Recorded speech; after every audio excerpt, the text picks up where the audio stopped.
Welcome! My name is Kelly Anderson, and this is Fanimated, an animation fan podcast where we get a chance to geek out about our favorite animated media. From the very inception of this podcast, I have been looking forward to diving deep into Fullmetal Alchemist Brotherhood. As one of the most popular anime of the modern era, Brotherhood follows two siblings on a fantasy action adventure that dismantled many tropes of the shonen genre and remains cemented in the hearts of anime fans across the globe. Since Emma Martin and I have a ton to explore in this episode, we'll dive right in, but here is your spoiler warning for everything Fullmetal Alchemist Brotherhood. Now let's get started and let's get animated.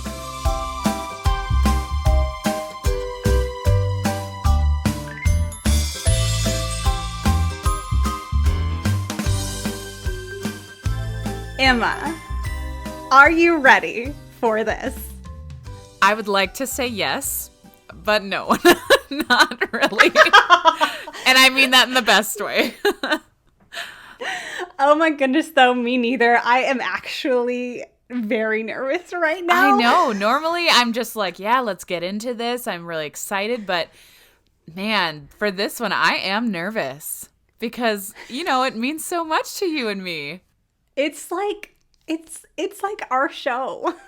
It is. Oh my goodness. It's like, not only is this one of the best, if not my favorite ever, anime of all time, it's also just like part of our friendship. It really is. It's interwoven into all these pieces of our life, and wow, it has a big impact on us. That's for sure. Absolutely. So we Emma and I, we promise nothing. We can't promise we won't cry or That's for sure. just fly into a fit of estranged chaos. I mean, we're going to be all over the place. Oh, yes. Join us on this journey. Yes. Let's move forward together. I see what you did there. Just jumping right into those moments. All right. Of course, today we're talking about Fullmetal Alchemist Brotherhood. To be clear, we're not talking about the original Fullmetal Alchemist series, but the revamped, rebooted Brotherhood series. To start off, let's just talk about our history with the show. For me specifically, this was actually the second anime I ever watched. Basically the first, because the first one was the original Fullmetal Alchemist. I was browsing through Tumblr in college and kept seeing these like clips of Fullmetal Alchemist stuff, and I was like, these characters are hilarious. What is this show is this from, you know?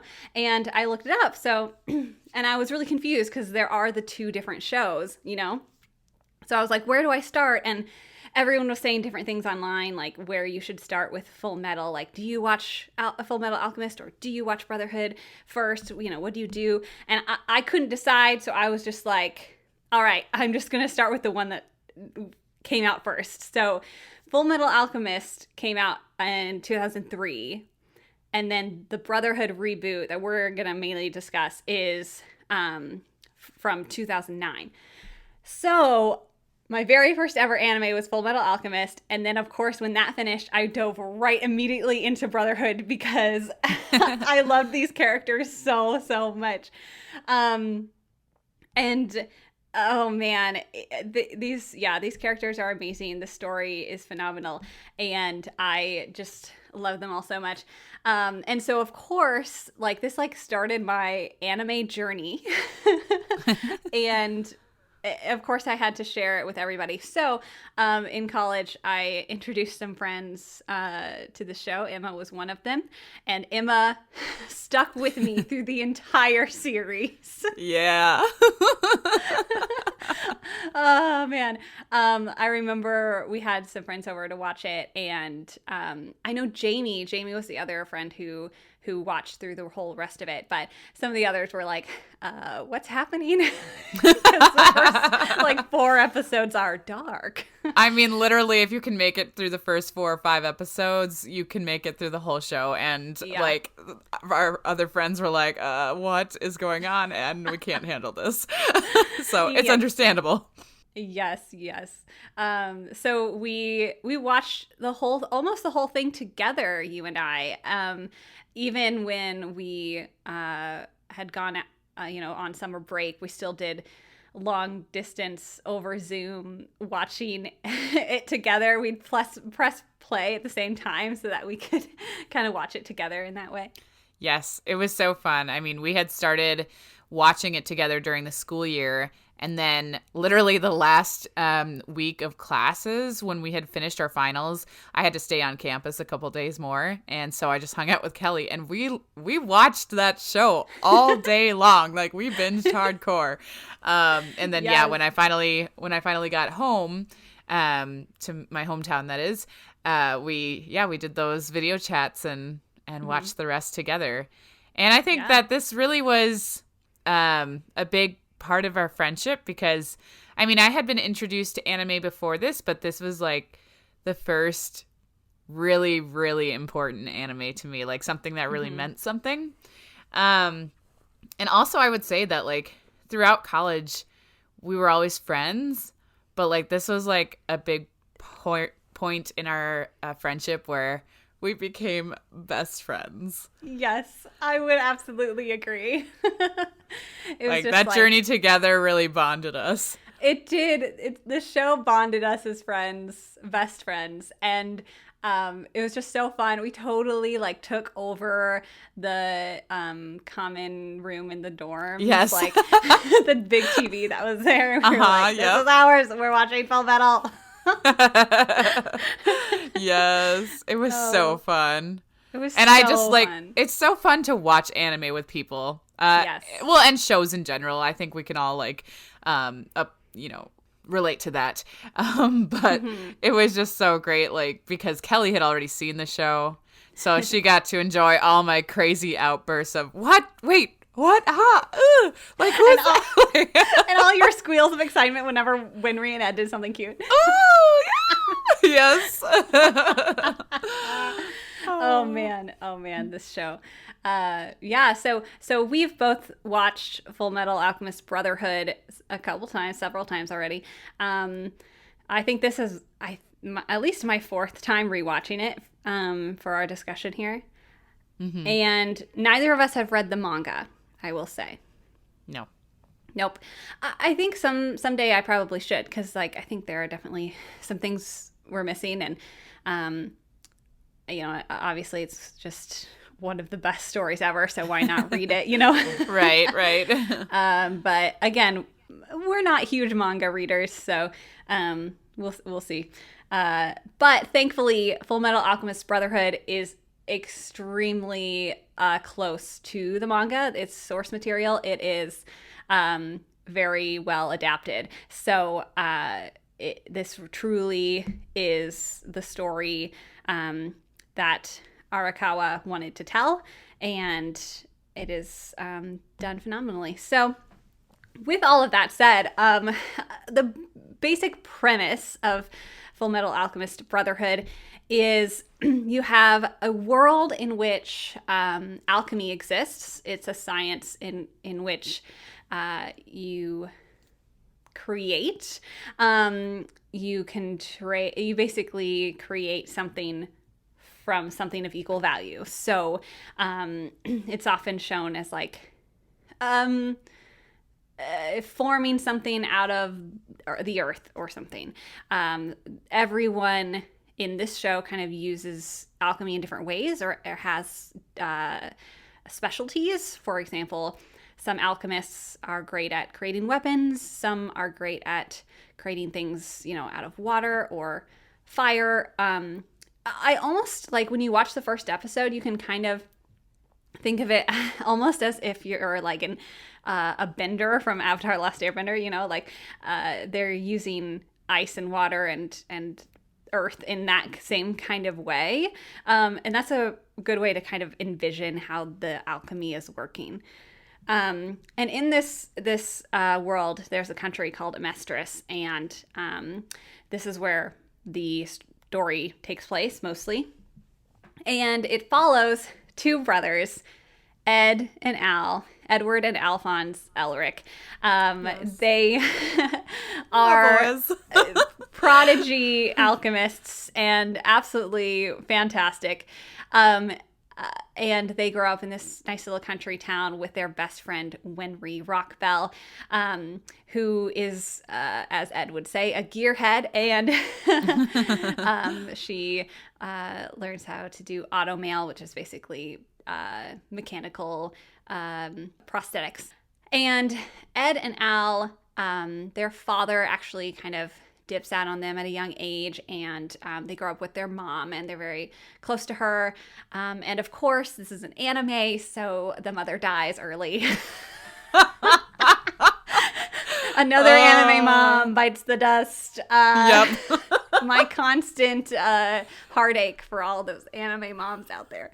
And so Ed and Al are clearly distraught, and they decide to commit the ultimate sin, which is human transmutation, using alchemy to try to bring a person back to life or create a person. So they do this again at a very young age, and what happens is for the equal exchange, this rule that binds all alchemy, Ed loses his leg and Al loses his entire body. They go through a portal of truth and they see the truth, and that basically gives them all this knowledge, and they will be able to do transmutations without a circle. That's like a basic rule of alchemy. You need a transmutation circle. And because of these sacrifices, again, Al is left without a body, and Ed has to bring Al's soul back, and he ties it to a suit of armor. So, which again, this is all like incredibly complex alchemy that these kids are doing. Okay, so these are geniuses. And that transmutation, again, for equivalent exchange, Ed loses his arm. So now you've got Al, the younger brother. His soul is bound to a suit of armor, and he doesn't have a body. And Ed has lost both his arm and his leg. So and the basic premise is that these two brothers are going to get their bodies back to normal. That is their ultimate quest. But within that, they come across all of these characters throughout Amestris. They uncover this like political turmoil, and they ultimately save the world. Yes. Well done. Well done. Thank you. I was going to say, yeah, the basic premise is they're trying to get their bodies back, but like, wow, there's so much more that goes down in order to get to that point, you know? Yeah, like they get to a point even where, even though that's their main objective, like that's what propels their journey, right? Is to get their bodies back and to learn all these secrets of alchemy. But what they really uncover is like this evil plot within the state military, and how they kind of end up foregoing their previous intentions just to save the country and the world. So there's so much that they uncover as they go along. That's just kind of like the catalyst for everything. And so that sets them on this very epic and beautiful journey. Wow. Wow. So there's a lot in this show. It's 63 episodes, and there's so much to dive into. We won't be able to hit on everything, but we're going to try our best to talk about all of our favorite pieces of this amazing, amazing show. So, Emma, let's just start out with some characters. Yes. Let's talk about the brothers Elric, Ed and Al. Our main heroes. Our main heroes. Okay, these two are just precious. I love them so much because they can be crazy at times, but at the end of the day, they just care so much. So, Should we start with Edward? Yes, let's. Oldest first. Edward is my favorite person. He is just so angry and hot-headed all the time. What? A hot-headed character is your favorite? Huh? It's just so funny. And like, oh my gosh. I can't. Like, voiced by Vic Mignogna, he's a very common voice actor. And Edward is just so feisty and really, like, has a short temper. Really short temper. He's also very short in real life. Yes, he has a short stature. And he gets made fun of for it. Very upset about it. Don't call him short. Yeah, I mean, even when his enemies call him short, oh my gosh, he gets so pissed off. It's hilarious. He's very self-conscious about it and defensive. Yes. And like, there's like, some theory about like, the automail maybe like stunting his growth a little bit. But either way, it's just so funny. I love that he has such a passion in his heart for his brother, like, and keeping them not only alive, but really striving for that life where they can get their bodies back. Not to mention they've got their own little family with Winry and her grandma, who have taken care of the boys since their mother passed away and since their father left. But yeah, Ed is just, he's so great. Like, I like rewatching this show, I was just like, I forgot how funny this was. Like, yes. It's so dark, but like the humor is so hilarious that you're like, okay, it's fine. At least I've got this to cope. Oh, absolutely. Like, I noticed that too, rewatching it. Like, yes, this show has some pretty dark themes and like mature elements and just like, it's an action drama, but at its core is humor. Like, that's how it's written. Like, the author, that was her intention, like wanting it to be entertaining first and foremost. And so even if something very intense is happening, there's always like moments of levity, like and Ed really carries a lot of that. Like, he truly, not that he's not your like typical comedic character of like, I'm the funny one, but his reactions to everything are always hilarious. Yes. We mentioned that, Edward gets really self-conscious when somebody comments on his height. He also has a problem with drinking milk. He hates milk. And yes. He gets scolded by Winry all the time for not drinking his milk because, milk helps your bones grow, right? Mm-hmm. But he refuses. Yes. And I think what makes him so fun as well is that, like, these are two kids in the midst of a very adult situation. And so even though the adults can be very serious about everything, like, Ed and Al, especially Ed, just because he's so much more outgoing and verbal, like, just create this, just a different tension, a different outlook. And like, they're always so, like, it even says at the very end, like, I forget who says it. It might have been like Riza or someone who's just like, oh, he's so, maybe it was actually General Armstrong, but whoever says it is like, oh, well, I hope Ed's naivete doesn't get in the way of like him being able to, save the day, like they are a little naive, but also they've been through a lot, so they're not. It's kind of this weird like juxtaposition of like, I think what it is that they're just so optimistic and they never give up, and they are just so, they have to keep to the positive. Like, you don't see them falling down into despair too much, but we will definitely talk about when they do. Right. Because that's what is at the heart of these boys, is like their determination. Absolutely. And I really love Ed too, in that like he is strong, like physically strong and capable and able. But he also has a disability, right? He doesn't have an arm and a leg, like he has prosthetics. And so you have this very, very capable, strong individual, a hero character who has like these huge disadvantages and disabilities, which is always fun to see. As well as the fact that, like, yes, he's your typical hothead anime character, but he is also a huge, huge freaking nerd. Like, yes. Oh my gosh. He is so nerdy.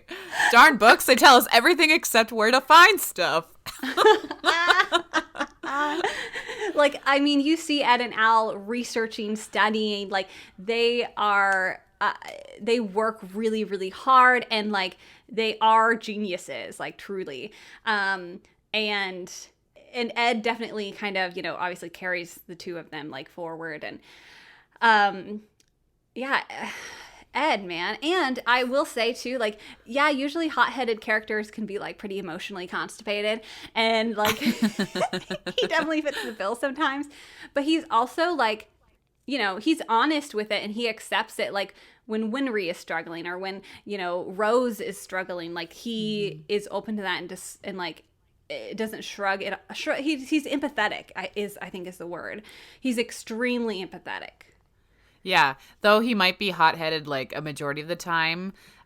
When something is really serious, he will, like, drop down that wall, you know, and you can see that he's actually, you know, for being a teenager, he's pretty mature in his emotions, mainly because of what he's gone through. Like, he's gone through so much, and the fact that he's still pushing forward is incredible. So he has this maturity that a lot of the adults point out throughout the show, like, oh, I don't think that the boys should go through that. And then somebody, like, reminds them, oh no, they've been through much worse. Like, if anybody can handle it, these two can. I think about, like, for Edward specifically, you know, it was, like, way near the end when he's, like, fighting Pride, I think it was. But, you know, Pride was afraid that Edward was going to kill him. And somebody reminded them that, you know, you don't know who Edward Elric is.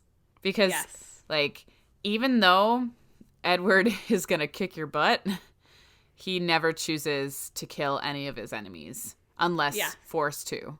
Like, there's no other situation, you know? And that's clear from the very first episode. Edward says to Mustang, like, you know, because Ed is a state alchemist, so he does have to, you know, do what the military commands of him. But he, you know, tells Colonel Mustang, like, I'm not going to kill anyone for you. That's right in the first episode. They refuse to kill anybody, and that is a part of their characters that, you know, continues throughout the entire show. So let's talk about the other side of the coin, the other Elric pair here. Our sweet, lovable Al. Oh, Alphonse, so cute. He's so precious. He's like the Aang of the group, you know? Yes, truly, truly. Yeah, so he's just like, he's so kind and caring, and, you know, a lot of people always think he's the older brother, but sometimes he really acts like the older brother because he grounds Ed. Like, he really brings him back to his foundation, to his roots. So truly. Like, where Ed is very passionate and vocal and has a lot of outbursts, like, Al is more reserved and logical and soft-spoken. Yes, a little more timid. Yes. And Al, I love his journey. Like, he doesn't have a body. He's stuck inside a suit of armor, which means he can't feel anything, which is both a blessing and a curse. Like, his whole existence is a blessing and a curse, because he can't feel pain, but he also can't feel warmth. Like, he can't eat food. Like, he keeps a journal about what he's gonna do once he has his body back. It's one of the most heartbreaking things. Like, he's like, I want to eat Winry's pie. Like, he just, like, keeps, oh man, it's so heartbreaking. I mean, he can't sleep either, so he's got to, like, stay up all by himself. Like, how heart-wrenching. One of the most heart-wrenching moments when he's like, I can't take any more nights alone because everyone else is asleep and he's still awake because he doesn't sleep. Well, Oh, Alphonse, my son. I can't.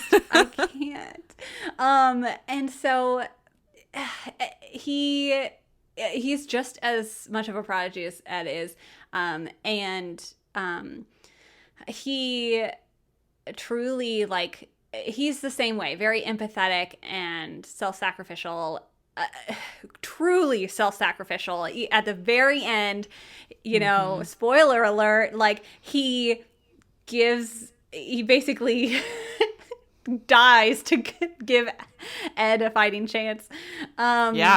Yeah, and he what I love, and just talking about them as brothers for a minute, like, I love their dynamic so much, that they both are there to help the other. Like, yes, they're there they're trying to get their bodies back, but what it really is like, Ed is trying to get Al's body back, and Al's just trying to get Ed's arm and leg back. Like, they're not thinking about themselves; they're just thinking about each other. Like, it's so sweet. And like, they're the only family they have left, kind of, idea. And it's just, it's so heartwarming, and I love them. I think it's funny. Like, Al is like a little more mature sometimes in that, like, whenever Winry and Ed are fighting, like, he will try and break them up and be like, guys, come on. Like, he's just so sweet. He doesn't want to offend anybody, and he wants everybody to get along. And yes, it's just so sweet. He's so sweet. He's so sweet. And like, he's just helping everyone, and like, and what I love too is, and we'll talk about ships in a minute and a little later, but like, Al helps and protects May before he even knows, like, who she is. Like, before they get to know each other, he immediately is just like, let me protect this little girl. Right. Yeah, he's not even thinking about, like, if she's an enemy or not, but like, rather like, this is a person and I'm going to help them out. And I'll say too, just about the both of them, the brothers, that is, Ed and Al, obviously their inciting incident is their transmutation of their mother, but their other huge, and I would say possibly even bigger inciting incident is the fact that they're unable to save Nina. And I just want to make sure I mention that now, because it's such an integral part of their motivation. And this is why the first two episodes are the hardest, because you get not only the transmutation scene where they lose their bodies, but also in episode 4, we meet a little girl and her dog Alexander, and her father transmutes them together to create a chimera. And basically it destroys the little girl and the dog and creates this other creature. It absolutely wrecks Ed and Al, and they're so devastated with themselves and with what they thought they knew of the world, because even with all of their power and alchemy, they could not save a little girl. And that's ultimately what they continue on to do throughout the rest of the series, is and beyond, right? Because at the end they're going off to make sure nothing like what happened with Nina will ever happen again. It's that kind of deep empathy and concern for others that really drives them both, and powers them through all the other very traumatic things that they're going to experience. Yeah, for sure.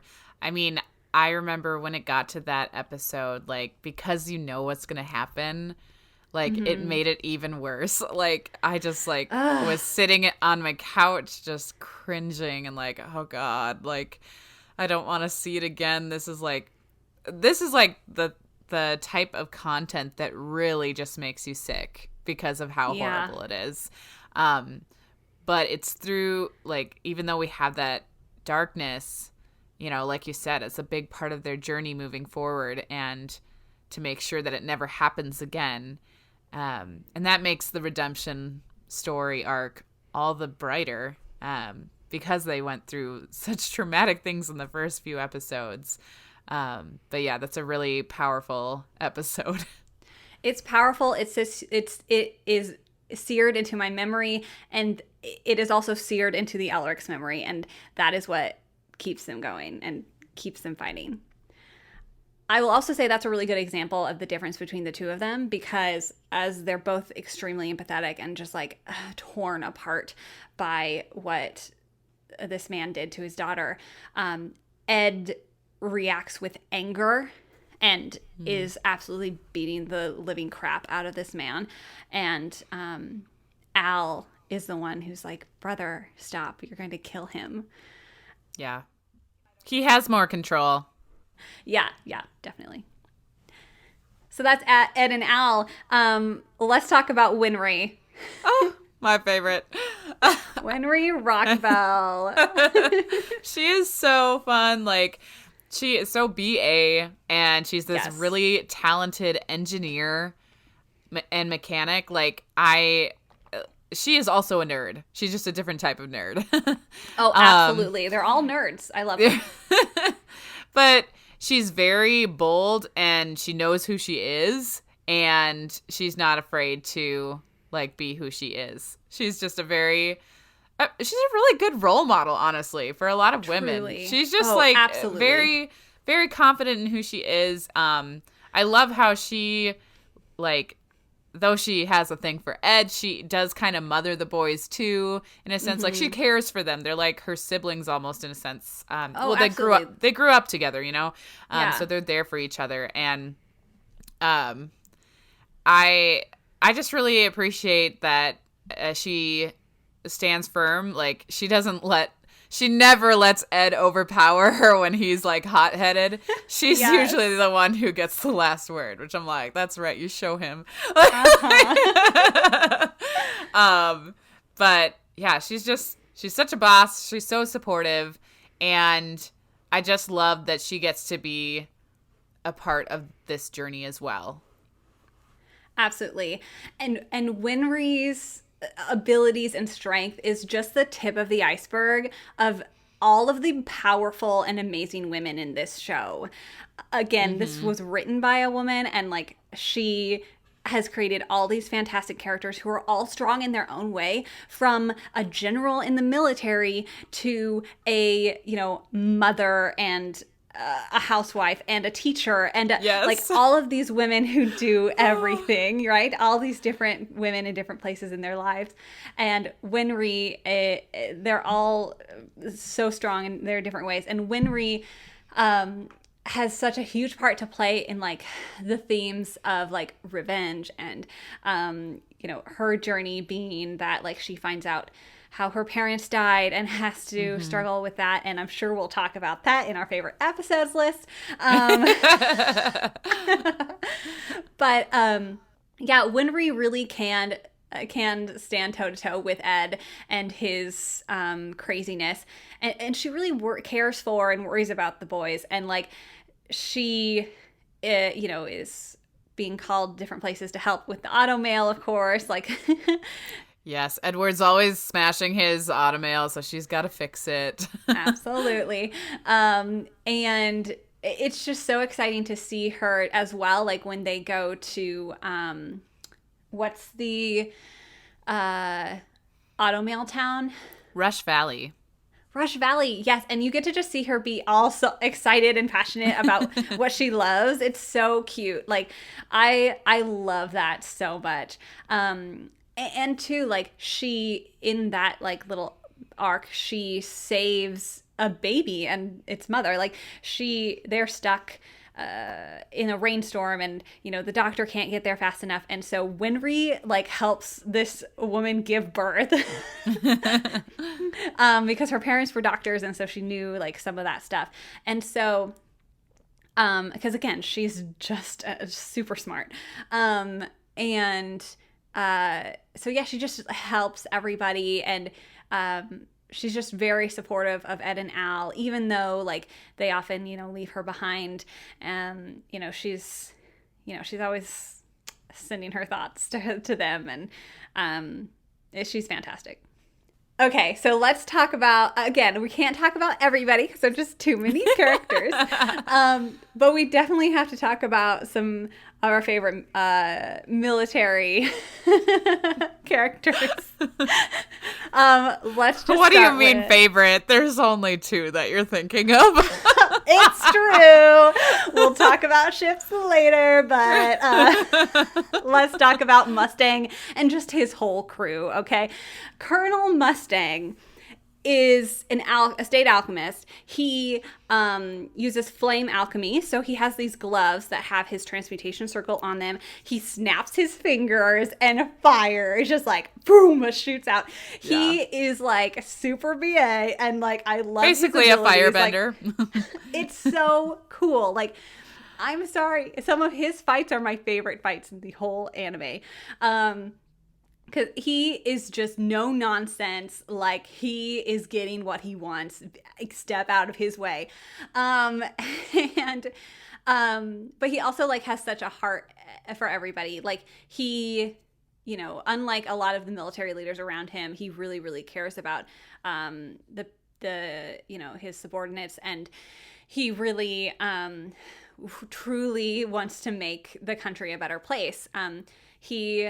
In the series, a lot of the older characters, especially those in the military, have lived through the Ishvalan Civil War, a time in their country's history when they basically took over the land of Ishval, and the Ishvalans, there was a lot of tension there that eventually erupted into a civil war, and the characters that were in the military were sent to basically exterminate the Ishvalans, and it was a horrible, horrible massacre of these people. And that's a huge point in the plot, and a motivation for many of the characters for many different reasons. And right. For Mustang, like a lot of these characters are not, like Ed and Al, as terrible a thing they did with transmuting their mother, they're the innocent ones in this. They're more innocent. Oh my goodness. Especially when they like go into the episode about the backstory of the Ishvalan War and you see the genocide that was committed. You're like, oh my goodness, I love these characters, but they did some really horrible stuff. Yeah, they killed hundreds of people.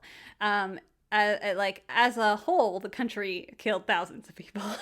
But they carry this weight with them. And Mustang, his objective is to rectify that by becoming the Führer and holding the country accountable for its actions, for its horrible, horrible,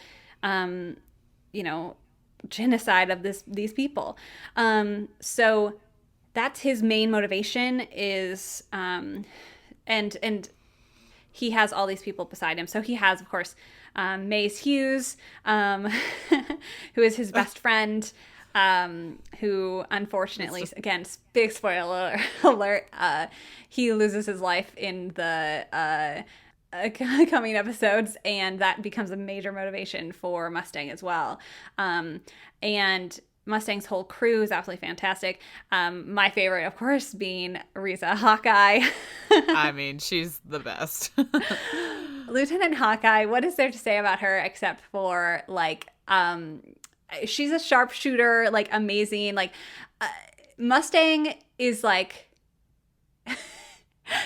super loud and a little more chaotic, and Riza is there to like hold his ground collar, him. Like rein him in.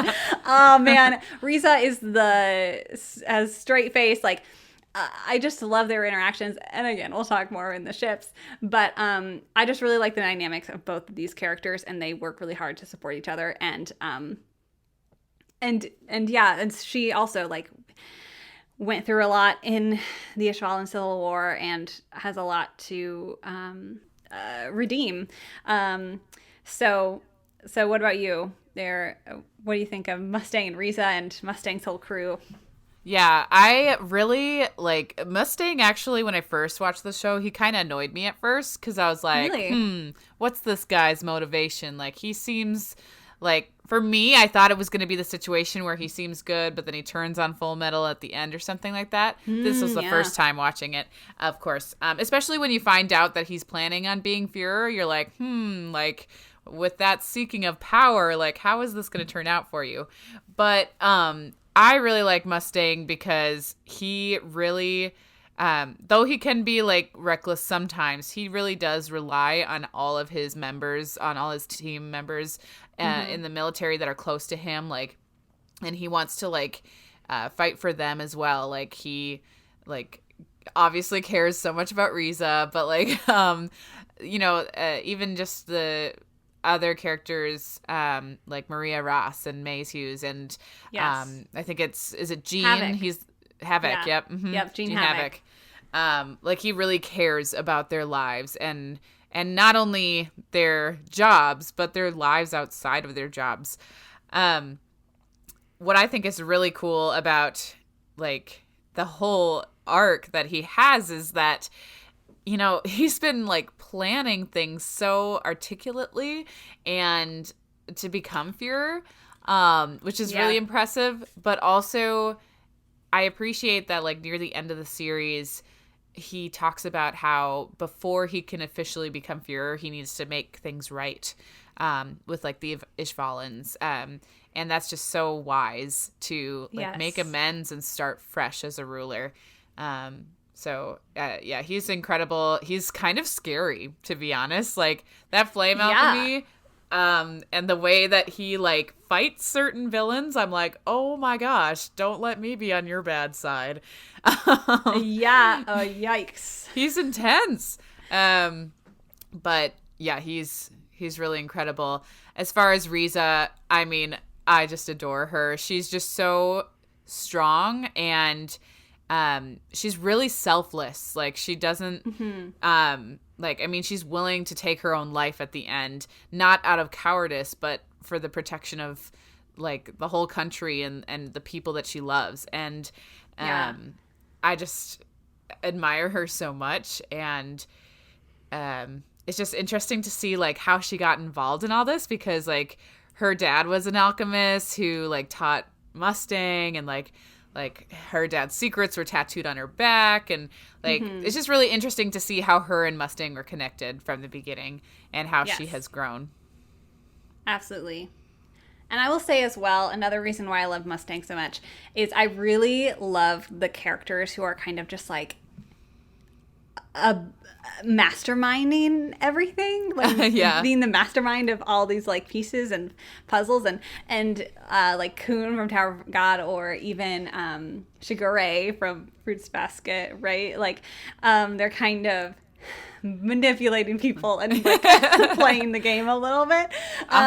And Mustang definitely does that. Like he's trying to at first just maneuver around the very complex and intense military world, but then finding out even more about the homunculi and all of that going on. He's even in more in deeper than he originally thought, and he it just, whenever there's a moment where they just come out of nowhere with like characters that just come out of nowhere with like, just kidding, this is all turned on you, and like you go back and they're like, I've planned this from the beginning, like that. What? I love those moments.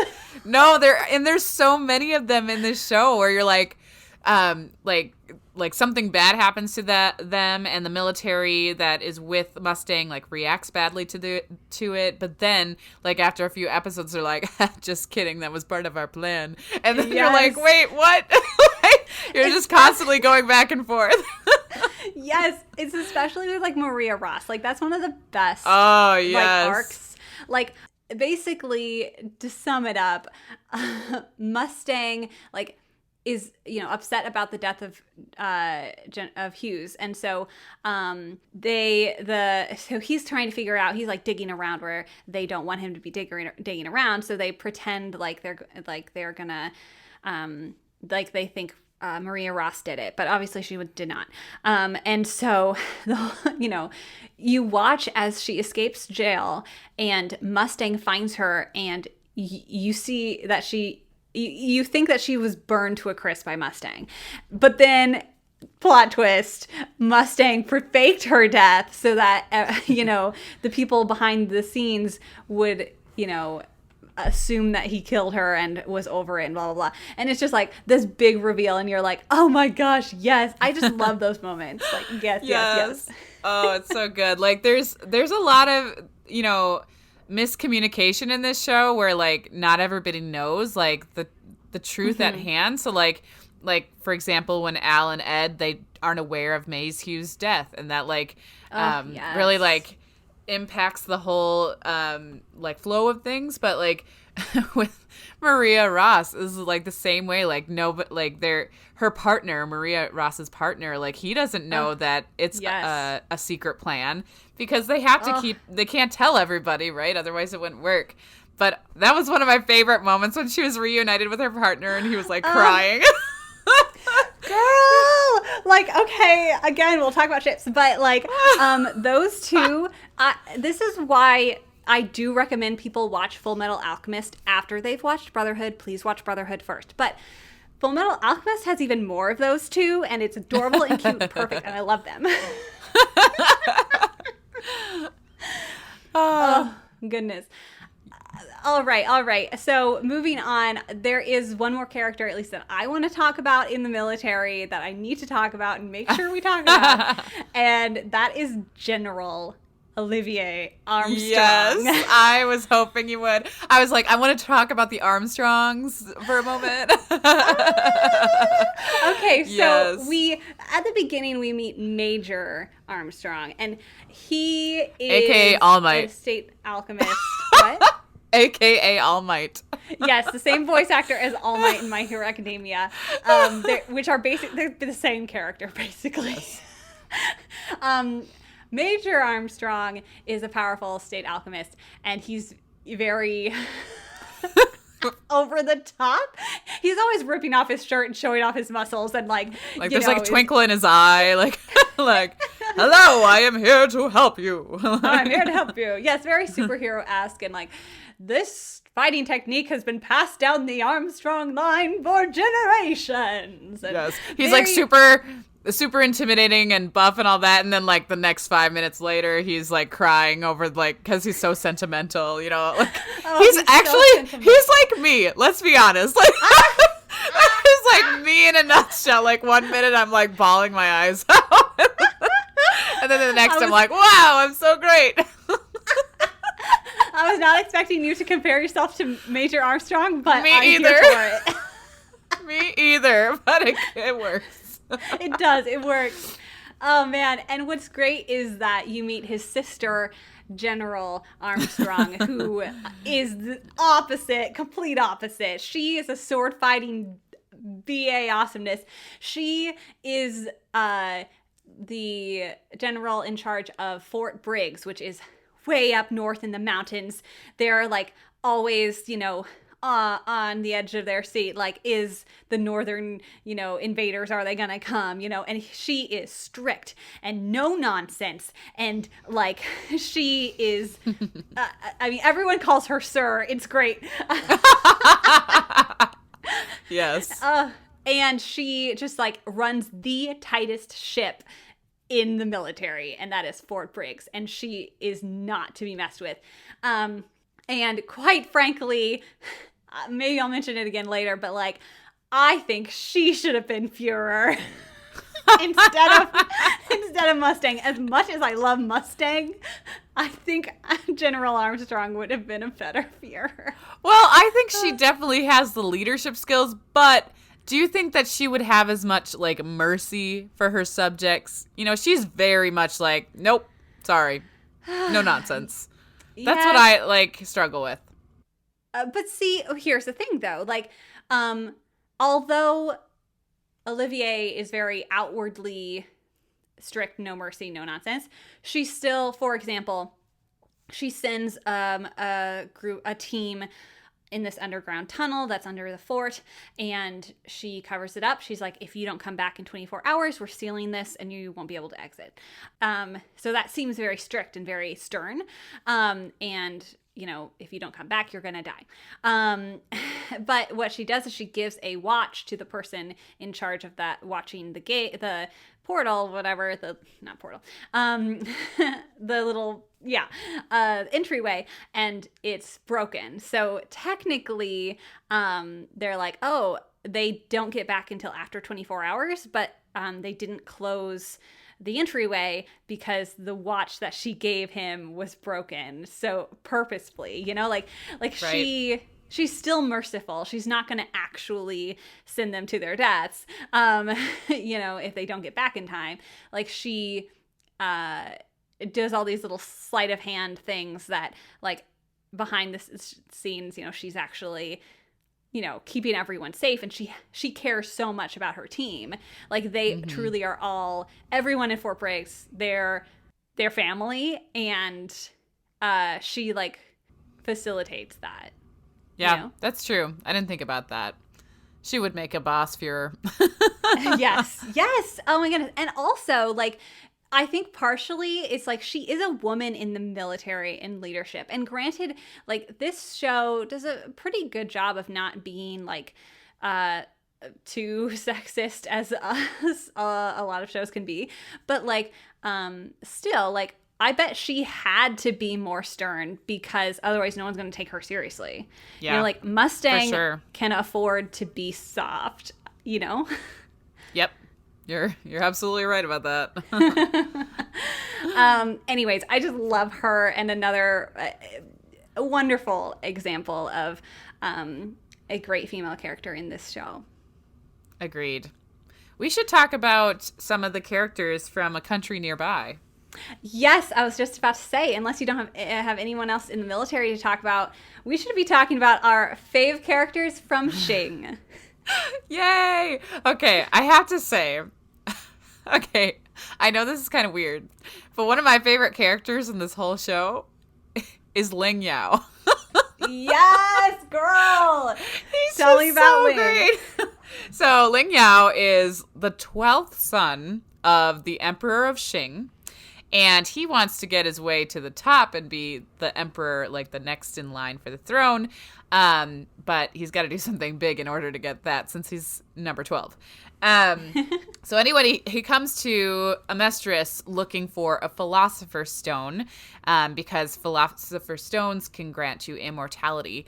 However, as our characters move along in the story, to create a philosopher's stone, you have to sacrifice human life.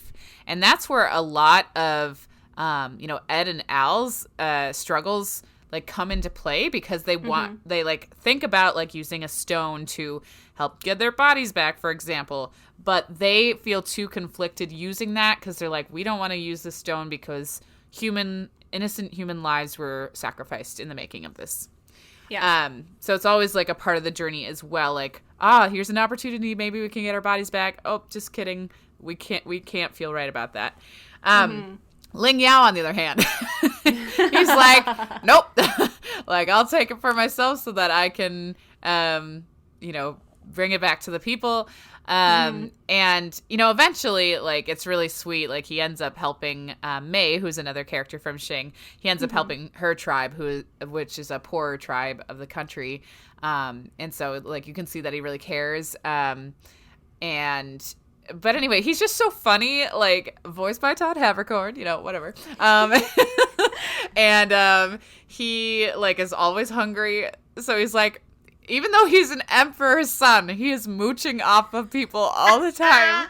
Like, poor Ed, like, had to give him a feast, and, like, he's a kid, Oh, so, yes. But I also really love the dynamic. So in the midst of this whole plot, if there wasn't already enough, we've also got the 7 deadly sins, which are characters that are homunculi, or characters created from philosopher's stones by the father, which is the big bad guy we'll talk about. But anyway, one of those 7 deadly sins is greed. And Ling Yao eventually gets greed to, like, possess him. And so it's kind of an interesting, like, psychological battle going on because both of their minds are inside of him. So it's like a multi-personality disorder. But like, it's just, like, so interesting to watch them, like, talk to each other and how, like, greed actually kind of becomes sentimental through their bonding together, because he realizes how much he would really love to have friends like Ling does. But it's just so fascinating to me. I love Ling and I love greed. Yeah, I love both of them too. And they're so endearing and funny, like, yes. and just super BA. Like, Ling is just hilarious, and he really is just, like, all over the place. Like, he's super talented, a combatant, and yet, like, is just silly and goofy, and, like, but still is, like, gets real serious, like, right. Yeah. So, and I love how close of friends, like, Ed and Ling become, even though, like, their friendship starts out with Ling mooching off of him. Right. It's still so good. Yeah, but then even, like, when greed is in possession of Ling's body, like, because they kind of, like, have a power struggle inside. So sometimes greed's in charge and sometimes Ling is in charge. But there is a moment when greed is in charge and Ed, like, asks him to join their crew because he's been kind of cut off from the rest of the homunculi. And it's just a really fascinating dynamic to me that, like, Ed would, like, be so compassionate towards this person who has only been causing harm and chaos, because he sees his loneliness, but he also sees his potential and is like, why don't you just come along with us? And I love that moment. Absolutely. I agree. It's so good. And Greed/Ling's whole fight with the Fuhrer at the end with King Bradley. Yes. Oof. So good. Just so, so good. Yes. Agreed. Our other candidate for Emperor of Xing is Mei. Mei. She, again, like, just the diversity of these female characters, because here you have your typical sweet, cute, adorable little girl, but also she is probably one of the best fighters in the entire show. Yep. And will kick your butt. And also, like, without her, rewatching this, I can say definitively, without Mei there, they would have lost the battle. They would not have saved the world. Like, not only because she helped Al with the transmutation at the end, that his self-sacrificial transmutation, but also because, like, she comes and, like, when they're down with Father, like, she is able to keep back the, like, big powerful blast at first that Hohenheim isn't able to react to right away, but she saves them all. She saves everybody there. and she saves Hawkeye in the very very emotional, intense scene when she's about to die. Like, she, without Mei, everyone would be dead. Let's be real. This is true. This is so true. I love Mei. She's played by one of my favorite voice actors, Monica Rial. So for those of you who watch anime, she's Mira Jane in Fairy Tail, or she's in Maid Sama as the main character. She's just so cute, and I love that she's got a panda on her shoulder that is always misunderstood as a cat. Like, I don't know why people are like, oh, weird cat. It doesn't even look like a cat. But yeah, no, Mei is really, it's interesting because she is also coming in search for a philosopher's stone in order to help her village survive, because she is the princess of one of the poorest tribes in the country of Xing. So she wants to, help their survival. But along the way, she realizes that she wants to help Amestris. That's what I kind of love about the story, is that, like, yes, even though they went in with the intention to help their own country, they realize, like, you know, no, I need to help my friends and help this country too. Even though it's just like, you know, let that country deal with their own problems. You don't have to get involved, etc. Like, they just, at the end of the day, were like, we're going to help because it's the right thing to do. Yeah. Yeah. So good. So good. Oh, so amazing. And I can't help but love her silly little crush on the Elric brothers. Like, she goes, before she meets them, she has this idea of who Ed is, like the Fullmetal Alchemist. Oh, and when she meets him and he's just this angry little runt, she's like, what? How dare you? Like, how dare you be this way? But then, of course, she meets Alphonse and lets her dreams get a little wild. So, but truly, she's just like, she just cares so much as well. Like, everyone just cares about each other in this show. They really do. And I also love how she just immediately becomes friends with Scar. Like, Scar is a big bad throughout, like, half of the show before he joins up with them. And she, like, she protects him and she heals him, and she is like, and he, you know, cares about her too. It's so cute. Yeah, even before they really get to know each other, they, like, stick together, which, like, they're a pair that you wouldn't expect to hang out together. Yeah, like this big, beefy, like, destroying, killing people guy, and then cute little May. Right, exactly. But they stick together. I love that dynamic. It's adorable.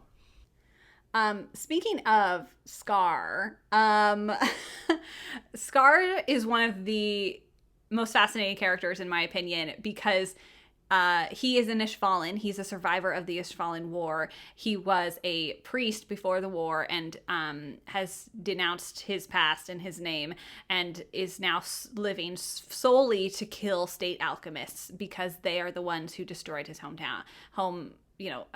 land and his family. And his brother, who also basically helps save the world, because his brother is an alchemist and has these research notes that help save the world. But his brother sacrifices himself to save Scar, and so Scar has these tattoos on his arm from his brother, and the arms are literally his brother's. Like, his arm literally was from his brother's body. Yes. Yikes. And so he uses it to deconstruct matter, you know, because alchemy is deconstruction, then reconstruction, and Scar just stops at the deconstruction phase. So he can basically blow things up. And so that's his, like, revenge vendetta. And it's so fascinating because, like, he is the one who killed Winry's parents, although he didn't mean to. He had kind of gone crazy. And when he is confronted with Winry and Winry finds out the truth, like, she, you know, is going to wants to kill him but doesn't. And she even goes so far in a later episode to like, not forgive him. She's like, I can't do that, but, like, we can work together. And the way that these characters end up having to work together, even after, like, episodes where you've seen Scar, like, almost kill N and Al, like, they are on the brink of death, and but they're like, well, we have to fight, like, help each other to fight a greater evil, like, and Scar ends up changing, and by the end, like, he you know, he denounces himself as Scar as well, and moves forward and becomes someone completely new, and tries to help rebuild Ishval. And it's just another idea of just, like, the themes that we'll talk about, of just, like, keep moving forward and keep, you know, like, he change, and that humans change, and that Scar, starting out as, like, you know, this villain, becomes such an important part of saving humanity. Yeah, I love watching Scar's story because not only do we see like the conflict between Ishval and Amestrius through his eyes, but we also get to see tension between his own people. Like when he interacts with Miles, who's also an Ishvalan who works at Briggs, like seeing the tension between a people group, like within, and he's just got a really fascinating story arc in that, like you said, like, yes, he's deconstructing at the beginning and like killing people, but throughout this story, like, he has such a redemption arc because he realizes like the power of what his brother was doing, and like he is reminded of his brother's love, and you know, like you said, he's able to move forward and help for the better. And I appreciate how it's told, because it's not like a revelation moment. He never is just like, oh, maybe I should start being good. Like, it's never a moment like that. It's just like over time, like he puts pieces together, realizing like what is truly worth fighting for. And I think that's really powerful, because I think that's very realistic. Like, we don't always have an aha moment. But he really shows that arc of just finding who he's supposed to be one step at a time. Beautifully said. Absolutely. We have talked about a lot of characters, but we really should talk about just two more at least. And those are, of course, Father and Hohenheim. Agreed. Man, oh man. I find this one of the most fascinating things about Fullmetal Alchemist is this story of Hohenheim and the dwarf in the flask. And basically, to try to summarize the backstory. This backstory. Hohenheim is a slave in the land of Xerxes, which is basically kind of like ancient Rome, kind of, in their world. It is a very long time ago in this other country that once existed. And his blood is he's a slave for, like, a scientist for the king, basically, an alchemist for the king. And his blood is used to create a homunculus, and a homunculus being, of course, a fake human. But he's not a true human form. He is this black, swirly, misty entity that lives in a flask. So they call him the dwarf in the flask. And the dwarf in the flask and Hohenheim become friends because they, basically work for the same master. And the dwarf in the flask has all these ambitions and goals, and he's basically there to, like, help the king find knowledge, basically. And the dwarf basically helps Hohenheim, to find ambitions of his own, like learning to read, and Hohenheim becomes an alchemist, and trains with his master and all these things. And they discuss and they talk, and Hohenheim is like, wow, I never dreamt I could, have all this. Maybe someday I could even have a wife and kids, have a family. And so that kind of is Hohenheim's goal in life. And the dwarf in the flask is like, well, I think I would just be happy to leave this flask to be free. And so what happens after is the king of Xerxes, as many of the characters do in this show, desires immortality. And the dwarf in the flask basically tells him how to do it, which is, of course, the idea of the Philosopher's Stone.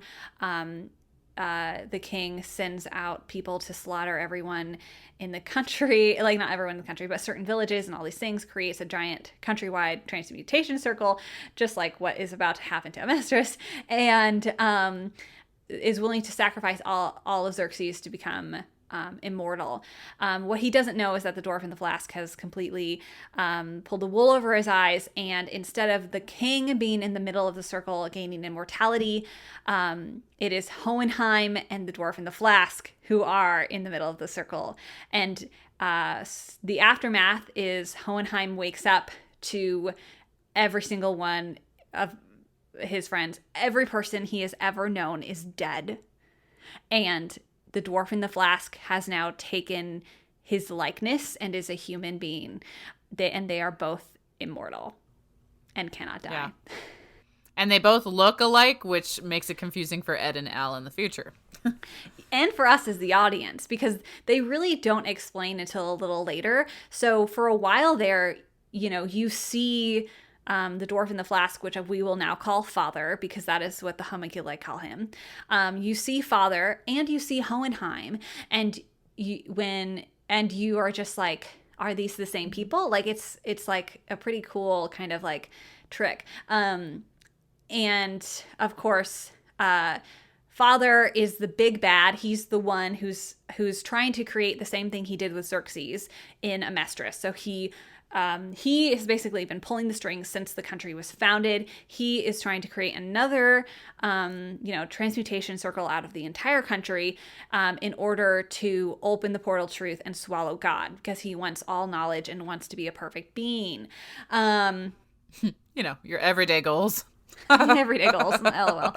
Hohenheim, on the other hand, like he is now immortal. He has all of the souls of Xerxes, like half the souls of Xerxes are in him, and he spends his time actually listening to every single individual soul that is residing inside of him, all like half a million of them or however many, and he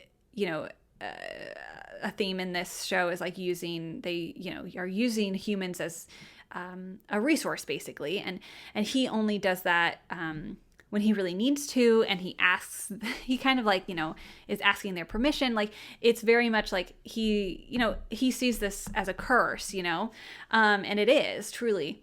But eventually he meets Trisha Elric, and he is Ed and Al's father. Yes. It's so good. I love Hohenheim so much. Like, yes, I love it because it's the typical father-son relationships that I absolutely adore. And this is like so fantastic because Al is so forgiving and is immediately like, Dad, like, let me help you. Like when they meet again. And I love Ed though too, because Ed is like very rightfully so mad at him because Hohenheim leaves his family because he just can't handle watching his boys grow up while he himself is immortal and doesn't grow up with them. Like, it's so devastating and makes me cry all the time. And I'm sorry, I'm just like totally overtaking this conversation. So if you have something to say about Hohenheim, please go for it. It's okay. He's got a big backstory and it takes a while to explain it, so you're all good. Hohenheim. But I do love Hohenheim. I remember like watching it through the first time being confused because they'll flash between scenes of Hohenheim and the father, and you're like, this is the same person. They look the same. Like, I don't get it. What's your true motivation? Because you look like you have a heart, but then you look like you don't. So explain yourself. But yeah, no, I like the, what really points to me to Hohenheim's character is the episode where he takes a picture with his family to remember by. Yes. And like the whole time, like we ever see that picture, his face is always covered up and we're like, yes, he's the father that left. But then when you actually see the full picture, you see that he's crying in the picture. And that really points to his character and how he like cares so much, and that's why he's left his boys. I still would be like, dang it, stay with your sons and watch them grow. I agree. Like, so like I don't approve of his choice, but like I understand where he's coming from in that like it's hard, and like to walk the earth that long and not be able to appreciate life like everyone else. Mm-hmm. He lives a very sad, lonely life now. It is. Even though he is filled with thousands of souls, he's still alone. Yeah. Oh my gosh. There it is. Right there it is. Talk about that. Mic drop right there. Yes, you're so right. But what I love is that he really redeems himself with the end. Absolutely. The boys are fighting. The father, well, Edward in particular, is fighting the father. It's a crazy scene, but they like protect each other in that whole series of battles. So like even though Ed is rightfully angry, like he's still like, well, you're my dad and I'm protecting you anyway. Like Yes. both him and Al protecting their dad is just a beautiful moment. And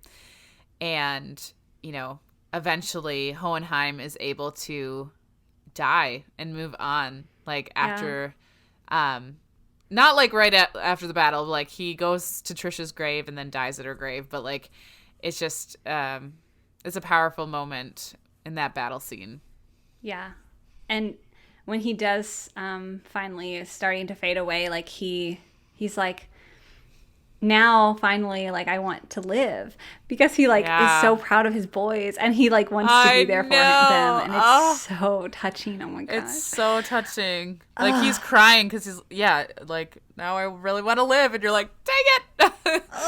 It's too late. It's just like these father characters in anime, like quite often there is that story of like, oh, I need to find my dad, or oh, I need to be just like my dad, whatever.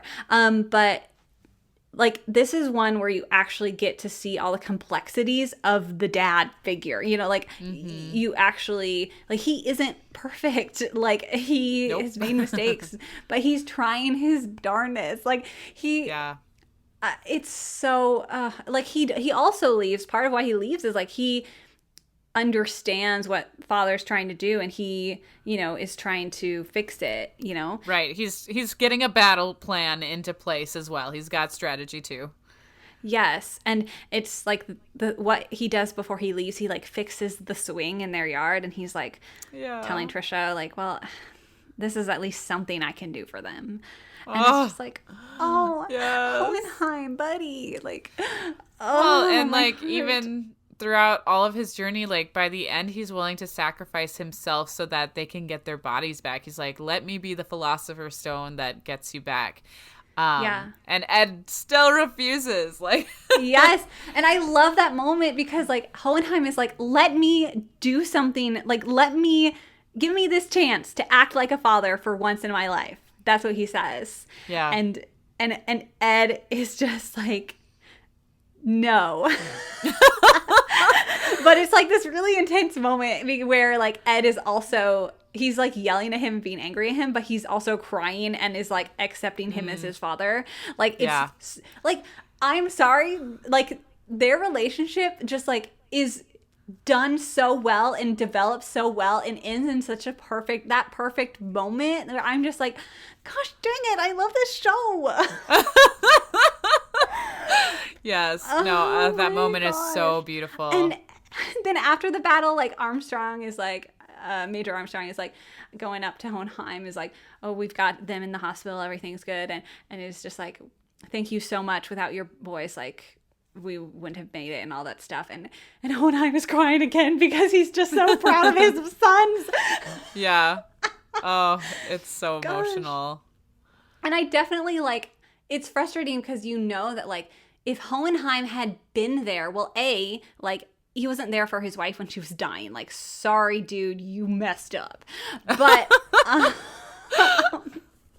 also, like, he wasn't there for his sons to, like, if he was there, they wouldn't have had this problem in the first place. They wouldn't have, done the transmutation on the human transportation. Like, you just think of what could have been, and it's just so sad.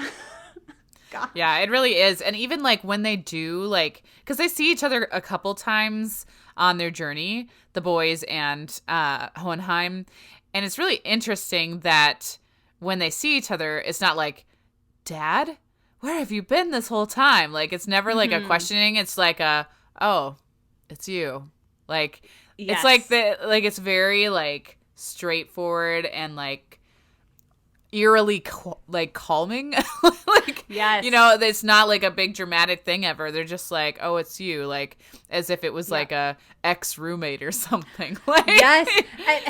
that moment when Ed runs into him first, and Ed sees Hohenheim at the grave, and Hohenheim is just very calmly like, what did you do to my house? Like, because they burned their house down. And it's just like, oh man. I mean, Hohenheim, you just don't know what you're doing. Yeah. It's just, that's what's great. It's like Honheim doesn't know how to be a father, and Ed doesn't know how to be a son. Like, they're both just hopeless. Yep. But they need each other. And we love them. Yes.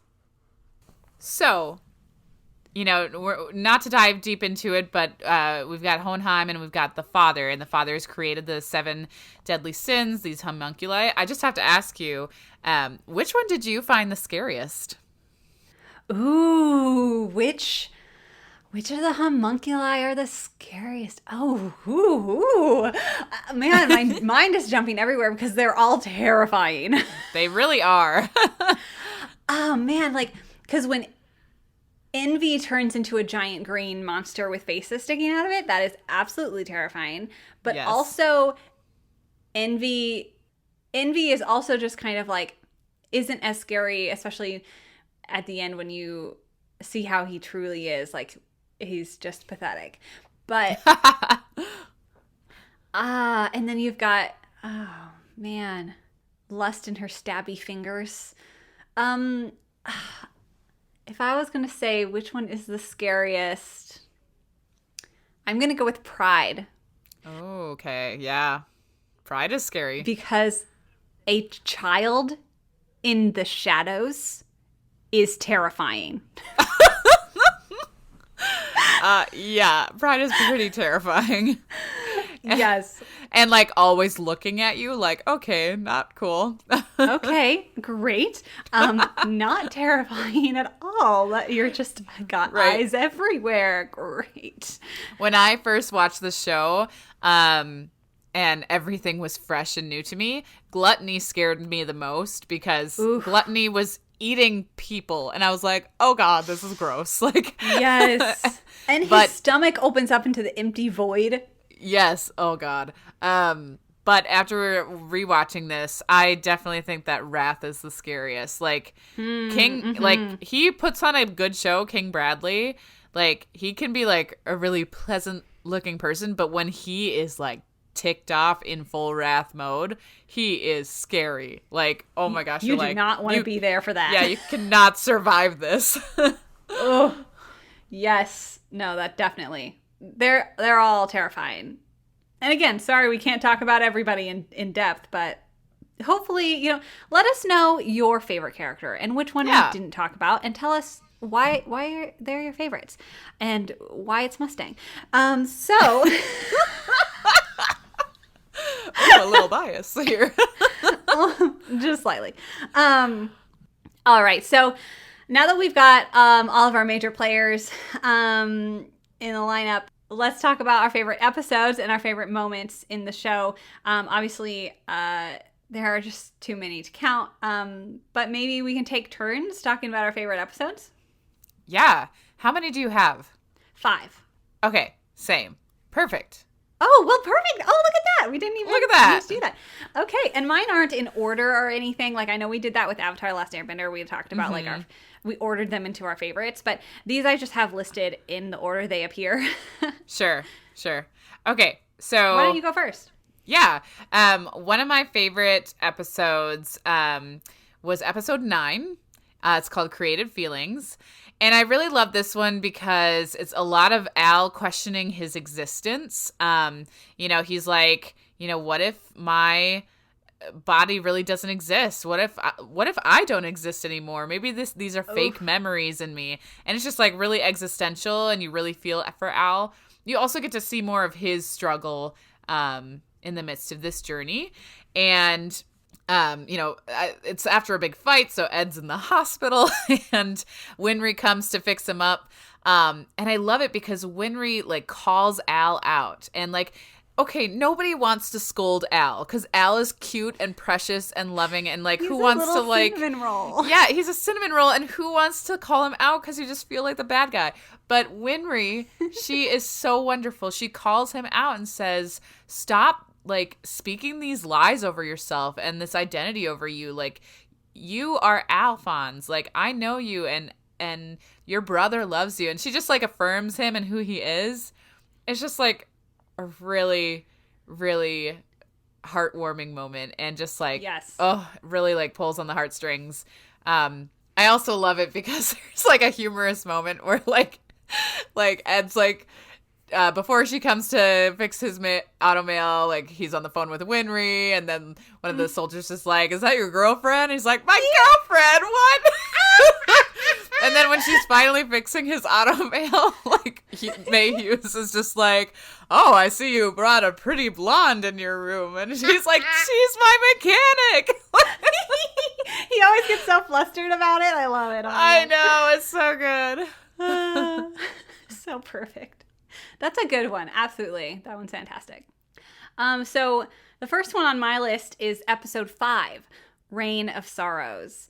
This is right after the episode with Nina, and Ed and Al are absolutely disheveled and heartbroken. And they have their big fight with Scar. At this point, we know Scar is after all the state alchemists, and we see him come after Ed. And it's like, it's such a good fight. Like, right? It's so cinematic. They're going off all around, Central. Yes. Al is trying to protect Ed, and Scar is just being chaotic. And Mustang comes along and is like, he realizes all of a sudden, like, who else could Scar be after? Oh my gosh, like he could be after Fullmetal. And so he, runs off to try to save him. And so Mustang is being all protective and fatherly over the Elrics, and then Hawkeye is being all protective over Mustang. And it's like just all of the moments that I love the most. Like you got the mentor-mentee relationship with Mustang and Ed, right? And then you've got Hawkeye, helping Mustang, because of course when Mustang's gloves get wet, like he can't use his power, and so of course that's what happens. And it's one of my favorite moments in the entire show is that moment when he is like barging headfirst to go attack Scar, and Hawkeye like trips him so that he falls over, and she just takes her guns out and boom, boom, boom, boom, boom, like. And he's like, "What did you do that for?" It's like, "Sir, you know that you can't do this in the rain. You're useless when you're wet, sir." It's so great. Oh my God. It's the perfect. It's like such a great example of their relationship as a whole. Like Mustang just going like head first, and Hawkeye is like, "You idiot." And agreed. She's got his back, and it's so good. But the other reason I love this episode so much is because this is, like I had mentioned previously, like Scar, like he destroys Ed's arm. Al is a pile of pieces. Like they are at the bottom of the pit. Like Scar is about to take Ed's life, and Ed is like, "Do you promise not to hurt my brother?" And Scar's like, "Yes, he's not the one I'm after." And Ed accepts it. Like Ed is willing to die. So as long as Al, it doesn't get hurt. And it absolutely breaks Al's trust for a little bit, like he is so mad at his brother because, what does he say? Oh, this is the quote that Al says to Ed after, everything. He's like, "I won't let you choose a meaningless death." Yeah. And there's that perfect moment of them two in the alleyway, and they're both just absolutely broken, literally. They're literally in pieces. Yep. And it's just like the perfect brother moment, like where they're just like, this is another turning point, right? Like they won't do this to each other. They won't like die on each other, right. Like, is this the one where like Al is like yelling at Edward, and then like one of the pieces falls off, and he's like, "Oh, come on!" Yes. Yes. That is one of my favorite moments because it's like you can't help but laugh because it's such an intense moment, but then it just falls apart and you're like, oh God. Oh, it's so good. So yeah, I just really love that brotherly moment between them, and it just sets them on a even more determined path forward together. Like they have to be together, and that's the whole point of the show is the brothers. Right. Brotherly love. So good. Yes. My next episode that I put down, I wrote it down as part 2, episode 5 or episode 9, so 22. But it's the scene where Scar and Ed are fighting, and Winry comes into the scene. And this is my favorite episode, I think, or my favorite moment anyway. But anyway, she has found out that Scar is the one who has killed her parents. And so she pulls a gun on Scar. And right as she's about to shoot, Ed and Scar's about to go after her, Ed jumps in front of her and prevents her from shooting.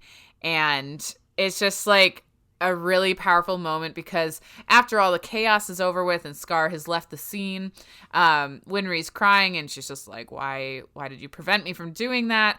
And slowly, I just love the imagery. He takes like one finger off the gun at a time, just slowly takes the gun out of her hands. And talks about all these moments like she delivered a baby and she fixes his automail. And he's like, your hands were meant to give life, not to kill. And I'm like, oh, that is so good. So just speaking that her hands are meant to give life over her. And just and then they share a hug at the end. But just that moment of she realizes yes, she's hurting, but she is choosing not to act out in rage because that's not going to solve the cycle of hurt and brokenness and violence. So it's just such a powerful moment, and also a really significant moment for the two of them. It shows that they obviously trust each other and love each other so much, because they've both been a part of each other's lives. But this is a moment where Edward's world of alchemy is clashing with Winry because she's not used to being in the military zone. So right. This is a clash of worlds, and she gets a new perspective. So it's just so powerful. I love it. Oh, that's such a good episode. Great choice. Thank you. My next favorite episode is episode 19, Death of the Undying. Oh. This is Mustang and Hawkeye at its best, everybody. Yes. The episode starts off with Mustang swooping in to save Hawkeye when she's being a sniper, and then Gluttony comes in. And he leaves his post to go and save her, and thank goodness he does. But then immediately Riza's reaction is, you should not have left your post, and chews him out, and it's so great. Love them. But then they go to the third laboratory and to find out what's going on, and they get underground, and they split up. Mustang and Havoc go one way, and Riza and Al go the other way. They're looking for them homunculi, and you have this really great, battle with Lust, and you think that she's won, and then she goes after Hawkeye and Al. And I love everyone in this episode because Al is trying to protect Hawkeye because he doesn't want to watch anyone else die. And then you think Mustang is dead. Hawkeye thinks Mustang is dead, and she's losing her cool. She's starting, she's pretty calm and collected most of the time. She's losing it, and she's devastated. And oh, my heart. And then Mustang comes in, and I love it. This is such a great Mustang moment. He comes in, he has seared his wound shut with his flame alchemy. Oh, yes. And he has carved a transmutation circle in his hand, carved it into his hand so he can perform his transmutation. How have you not passed out by now? Oh, yes, because he's I almost passed out for the pain. How cool, right? Yeah. I would be like Hawkeye. I'd be like, you idiot. And this is where Lust dies because Mustang is so enraged and burns her to a crisp. This is like one of the first times you really see how intense and scary, like you said, scary Mustang is. Yes. Because he just keeps burning until she gives out. It's man, is that intense. It's so intense. And then of course afterwards he just looks at Al and is like, thanks for looking after my subordinate. And you're like, oh, is that really what you wanted to say? Oh, Mustang. Okay. And then also in this episode, at the very end, is your introduction to Hohenheim, and that's the cliffhanger at the very end. So sure. as a whole, the entire episode is gold. And yes. I just can't handle that moment when Mustang comes in and says something. I love it. Okay, so the next episode that I chose, which this one's like a more low-key one, but it's episode 46.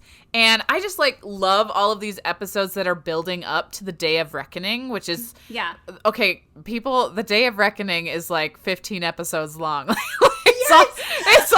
It's all one day, but it's spread at, like, the first yes. couple of, the first, like, 40 episodes are, like, all different days, right? And then, like, the last 20 are, like, one day. And you're like, oh, my God. Yes.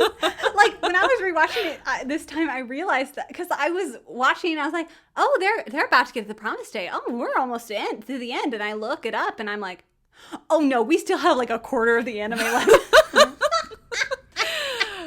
So one of those... So I like the episodes leading up to the Day of Reckoning because everything's just kind of epic at this point. You're like, okay, here we go. Everybody's getting prepared. So episode 46 is when, Ed has kind of been separated from everybody. He's been going incognito, undercover. So nobody really knows where he is, but he's been traveling with these Chimera soldiers who have turned on his side because they... want to seek out life and try and get their real bodies back. They've been inspired. But anyway, they go to Winry's old house to hide away. Oh, yes. Yes, I remember. Yes. And Winry, at the same time, is finally coming home after, like, a long time in Briggs, I believe. And so, like, it's really cool because you can see the characters start to grow up. And so in this episode, like, everything's dark and she goes into her room and she starts to change, and then she notices that Ed is in the room and eating like a sandwich, and she like screams and she's like, what are you doing in my room? And he's like, I just wanted somewhere private to eat my sandwich. And it's just like so ridiculous because like she's like he's trying to be like a smart aleck. When she's just like, what's going on here? And he's just like, looks like some tale about guns, and like, because of his men that are following him, arguing back and forth. And she's like, I'm serious, Ed. And he's like, okay, I just wanted somewhere private to eat my sandwich, okay? And it's just like, it's so funny because it's so innocent. And then like in this scene, it's the last day before the Day of Reckoning. So it's kind of like a last goodbye. And, they get into an argument because they're worried, obviously, and they love each other. And Winry is just like, you can't, like, you have to make this work. You have to save everybody. And, like, he's like, it's not that easy. Thanks a lot. And they argue back and forth. But, it shows how much they deeply care for each other. Also, it's the first glimpse we get of Ed being taller than Winry, and you're like, whoa, Edward grew up. So that's super cute. But I really like that episode because I thought that was a funny moment, and also it's just, the build up to the Day of Reckoning is pretty intense. Yes, absolutely. And that's kind of like a calm before the storm moment, and it's a really good episode. Exactly. All right, my next episode is episode 30, The Ishvalan War of Extermination. Oof. You picked a heavy one. It's the Backflash episode where you get everyone's experience of the Ishvalan War, and you see, Mustang says his recurring line that goes throughout the show of, I'm gonna protect the ones I love, and they will in turn protect the ones they love. It's the least us humans can do for each other. And you just see, you see all of the hurt and pain and terrible, terrible things that everyone has done. And it just lays that groundwork. You finally see how horrible it was, and it's really, really intense, and just such a huge part of all these characters' motivations, right? Like all of the adults that have gone through this, like they're all trying to be better than who they were. So that's just one that always sticks out to me. So my next episode is episode 62. This is where, really near the end, where Ed is fighting Father. It's a very intense battle. But I picked that one because I just cried when he was fighting, because everybody was cheering him on.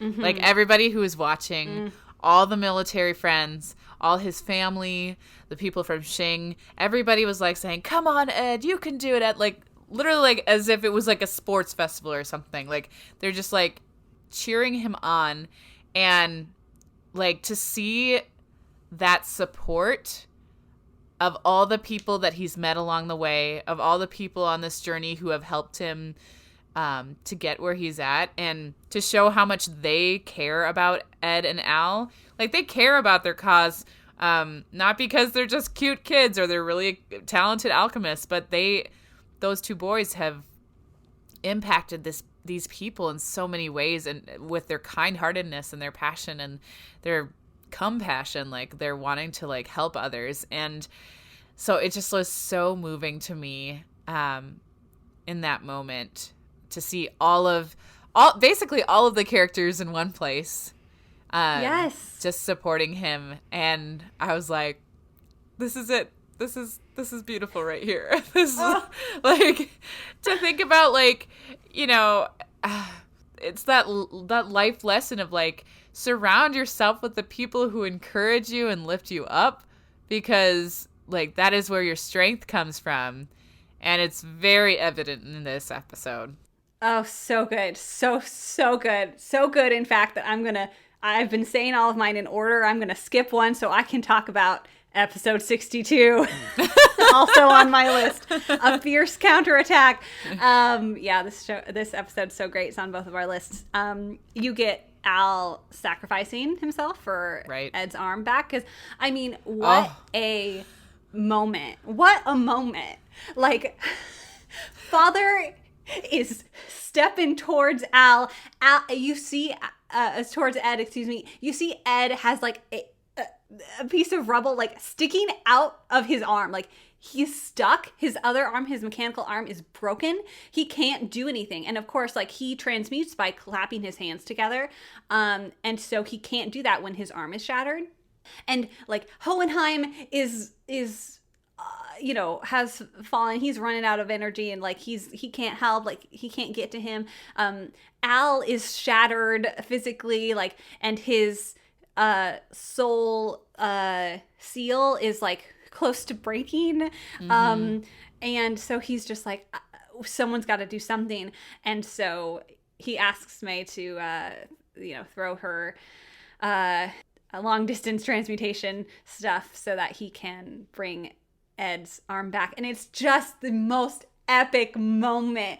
Ed is like, "You idiot," and is so mad at him because he did it. But also he's got to like, just like the emotion of like Ed seeing his brother do that and sacrifice himself, but he can't waste the moments that his brother has sacrificed himself to give him. So he, like, that whole, it's just animated so well. Like, it's such a good moment. Yes. He, like, claps, does a transmutation, rips the thing out of his arm, and like just goes to town on Father. And like, it like you said, it's such a good battle. Like, it's such a good moment. So good. Ugh. I love that too, because you can see the shock in Edward's eyes when Al gets the transmutation circle ready. And it's so heartbreaking because, like, this whole entire show, they've been working to get their bodies back. You know? That's been the whole purpose. And Al's willing to give it all away just so his brother can, like, finish the bad guy off. And you're like, what? Like you want to say, like, Al, what was the point? But, like, that's just it. It's just like, you know, we don't have tomorrow promised to us. Like, so he's like, obviously my brother's about to die if I don't give him an arm. Like, oh, wow. I'm crying.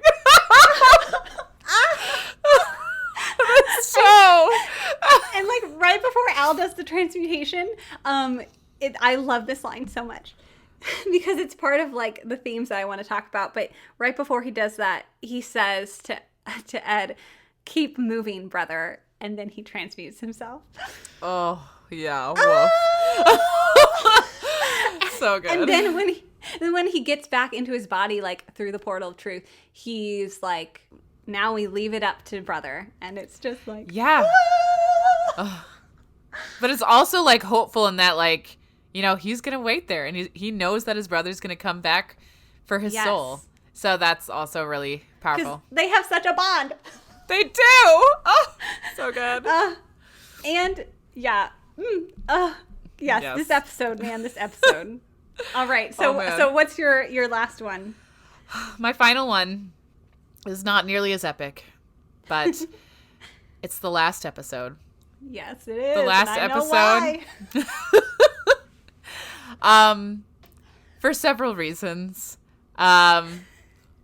I'll wait for the theme stuff because we're going to talk about that in just a second here. But Edward proposes to Winry, which is just the cutest thing ever. Like, he uses alchemy as his proposal. Like, I'll give half of my life to you if you give half of your life to me. And Winry's all like, oh, why does everything have to be about alchemy? How would I just give you my whole life? And then there's, like, an awkward pause. And then they're like, oh my gosh, what? Like, it's just like it's just the nerdiest thing ever, but they're so precious. But I also just love the last episode because it gives us conclusion. Like, you know, the second to last episode, like, the father is defeated, so there is, like, some conclusion, but, like, emotionally we need more closure. So, like, this last episode, just Al being in his body again, and he's got, like, a crutch because he's so weak, and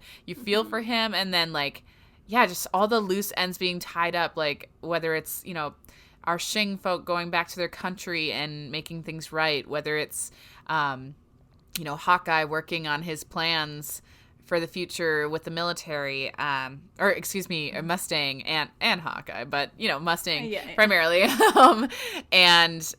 But just that moment when Al and Edward return home and Winry comes outside. And she said, like, Edward, you know, once said a while ago, like, the next time you cry, it'll be tears of joy. And she certainly cries tears of joy in that moment and just pushes them to the ground. Just so excited to see the both of them. And it's just, it's such a precious moment. That's when we see Hohenheim, you know, visit Trisha's grave and then finally die. Which is also heartbreaking because it's like he finally, like, found his joy. And now he's leaving his life. But yeah, I love the episode because of all its closure and that we get to see snippets. Like, I love the ending credits because they show pictures or, like, images of where each person ends up in a couple of years. And I love that, you know, because you're like, oh, I want to see what happens. Like, you know, you see a picture of Ed and Winry's kids. Like, yeah, because they're doing just what was spoken over in this series as they're moving forward and they're living life to the fullest. And, like, and it's also crazy because they point out that Ed and Al are going to be studying all this alchemy, but they're not going to be together. Like, that's a big change. Ooh. Yeah. Like that's transition. That's learning to like be their own person. Not that they weren't before, but like that's definitely a different change. So I have to say the last episode. And I totally agree with you. Like, well, just like that proposal scene at the train station is one of the best scenes in anime, period. Yes. But I also love that, yeah, Ed and Al are going off to learn more about alchemy. Like, Ed sacrifices his alchemy, his portal of truth, his ability to perform alchemy, but he is still going to like study it and learn. And their objective is to prove a new theory. Like, this whole thing has been equivalent exchange, equivalent exchange, equivalent exchange. Like, you have to give something of equal value must be given in order to receive. And instead, they come up with this idea. Well, what if you take something and you add a piece of yourself and then give it back? So it becomes something more than what you originally took, because you're giving a piece of yourself.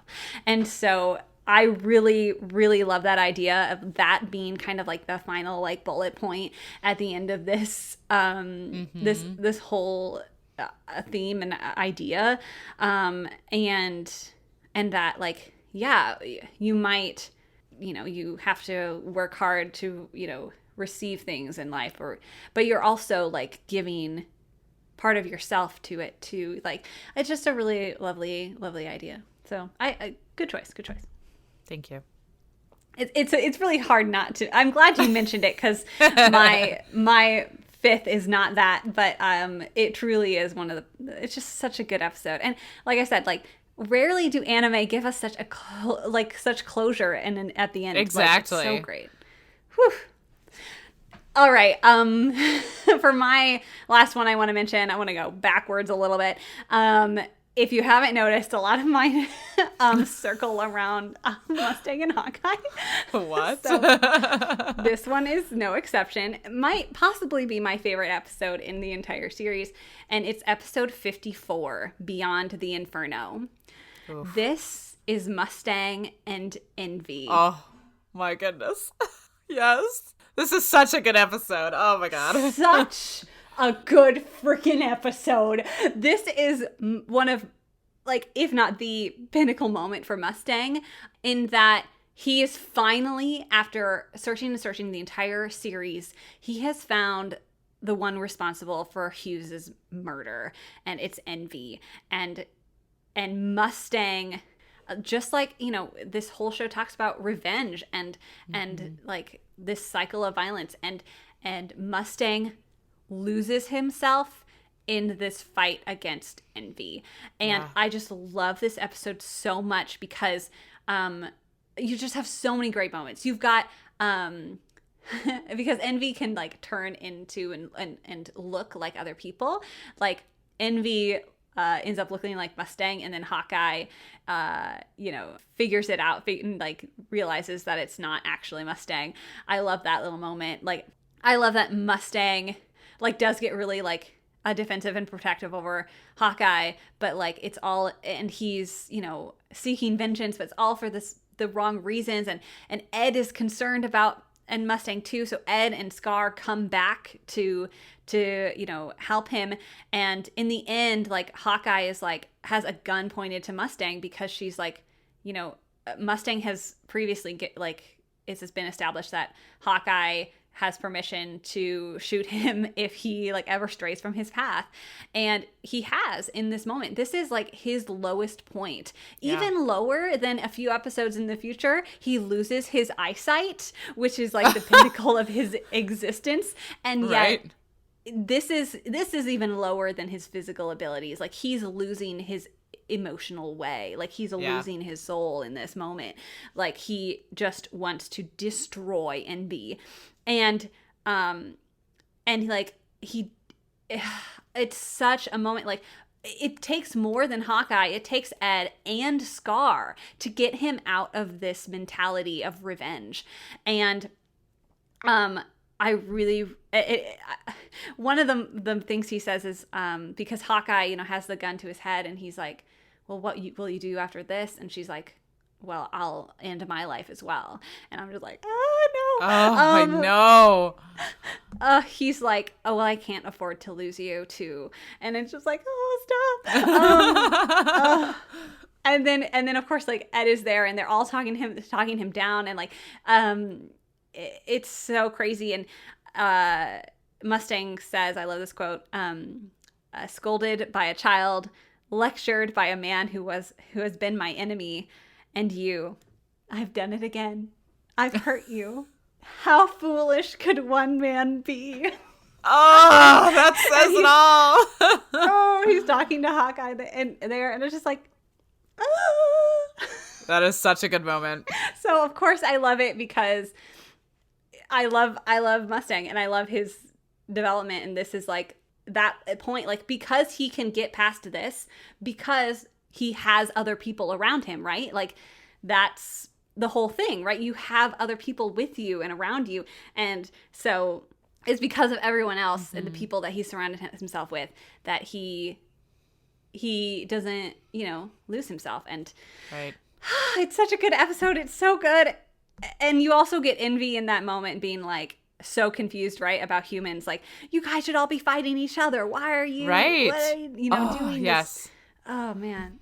Oh, I almost picked this one because I really love, this is one of those moments where you realize how scary Mustang can be, because when we are at our worst, like, we do things that we wouldn't normally do, and then we regret it later.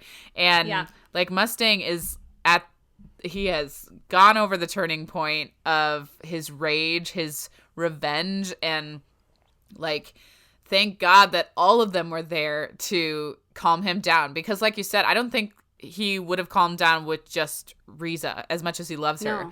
Like, it was so intense. Like, I was scared. I was like, is he going to like turn evil? Like, the first time I watched the show, like, it was that kind of moment.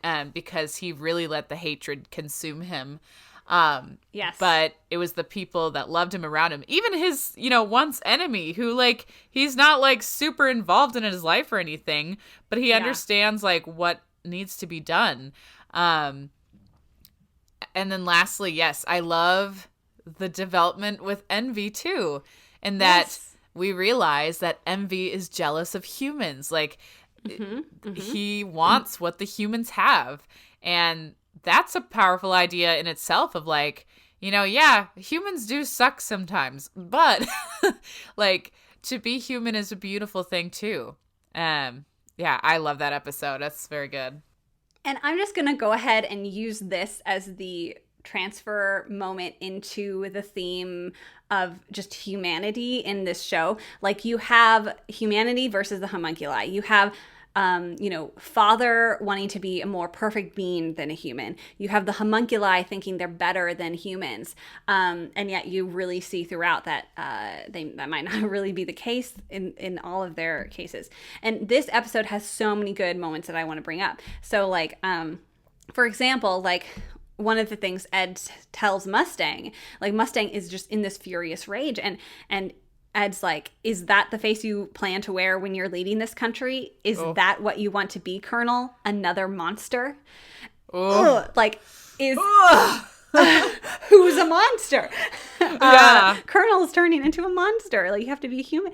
And Scar says to him, like, are you becoming a beast, giving into its passion? Like, it's so like, like, he at this moment isn't human, like, if you give into that. And what Ed says to Envy there, like you were discussing, like, Envy being jealous, Ed says, now I see you're jealous. You're jealous of humans, aren't you? We humans, according to you, we're supposed to be nothing when compared to homunculi. And yet, when we're beaten down, when we stray and fall, we face the challenge again and again. Our loved ones are always there to pick us back up, and you're jealous. You envy us because of that. Oh yes. Oh, it's so good. And the thing is this is not like the main episode where this theme comes out. Like, this theme is from the get-go. Like, throughout the whole story. I mean, episode 3 of the whole series, we talked about how being a human being is more than ingredients, because the two boys were doing transmutation to bring their mother back, and they put, all the elements together of what would compile a human body, and yet it was a failure. It did not succeed, and that point right there is a common theme throughout the whole story, to remind us that we're so much more than a bag of Jell-O. We're so much more than ingredients, Yes. And even going back to like the baby being born, that episode where Winry helps out, like Ed is talking about how like alchemists have been working for centuries. We still don't know how to make a human, but this here, like, this is a person creating another person. This is a baby being born. Like, this is something that no one else can do. Just like the just mystery and like wonder of it all, really. Right. Yeah. And like, I have written down that in episode 63, like, they talked about how perfection is not the goal of humanity. Like, they're always striving toward a goal, and there's so many challenges that they're up against. Like you said, with that line about like humans being beaten down again and again and again, but they still keep, going against the challenge. It's so, it just reminds us that, like, perfection is not the goal. Like, that might be like a deception, that might be like a facade of like what people are seeking, but the reality is we all just want to like be loved and like care for others and be cared for by others. And that's why you really see it at the end, like in that scene where all of those people are cheering Ed on, not because he's some cool alchemist, he's so talented, like, oh, I'm a fangirl, so I'm gonna cheer on Edward Elric. No, they all had a part in his story and were cheering him on because they had, like, Edward and Alphonse had impacted their life. Like, oh yes, oh my goodness, girl. Okay, so yes, you've got greed is envious of all these people who are supporting Ed, and you've got envy who is jealous of humans for their ability to like have each other, and you even have father. Hohenheim says to him, like, family is what you wanted more than anything, wasn't it? You wanted what the humans have, and then like it's just like they all just wanted what they truly wanted and desired was other people to support them. And the other quote that really just like supports that is when Ed does his final transmutation. He's going back to get Al's body. He's gonna give up his alchemy, and he's talking to Truth that's there, and the Truth is like, you're willing to lower yourself to a simple human? And Ed responds, what do you mean, lower myself? That's the only thing I've ever been. Just a simple human that couldn't save a little girl. Not even with alchemy. Who even needs alchemy when I've got them? Yep. Because he hears the voices of everyone saying his name. Like, everyone in the military, Winry and Al, and everyone is like, Ed. He hears all of them, and he's just, who needs alchemy when I've got them? Who needs these powers and these, like, and you've got on the opposite side, like, father trying to be God. Like, who needs that when I have the people around me that love and care for me? This show. Yeah. It's so good. I mean, I was sharing this with Kelly earlier. I'm going to cry again.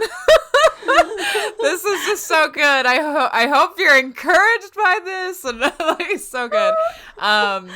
But one of my favorite moments the second time watching it was, I'm sorry, when Edward it's the last episode, and they're at Winry's house, and Edward's on top of the roof, and he's fixing the roof, and he tries doing the hand clap and seeing if his alchemy might just come back, and he's just he's like, oh, well, it was worth a try. And then you know, because it obviously doesn't work because he gave up his alchemy, but he stands up after that and just like looks at the view around him, and he just sees his beautiful homeland before him, and it's just all so peaceful.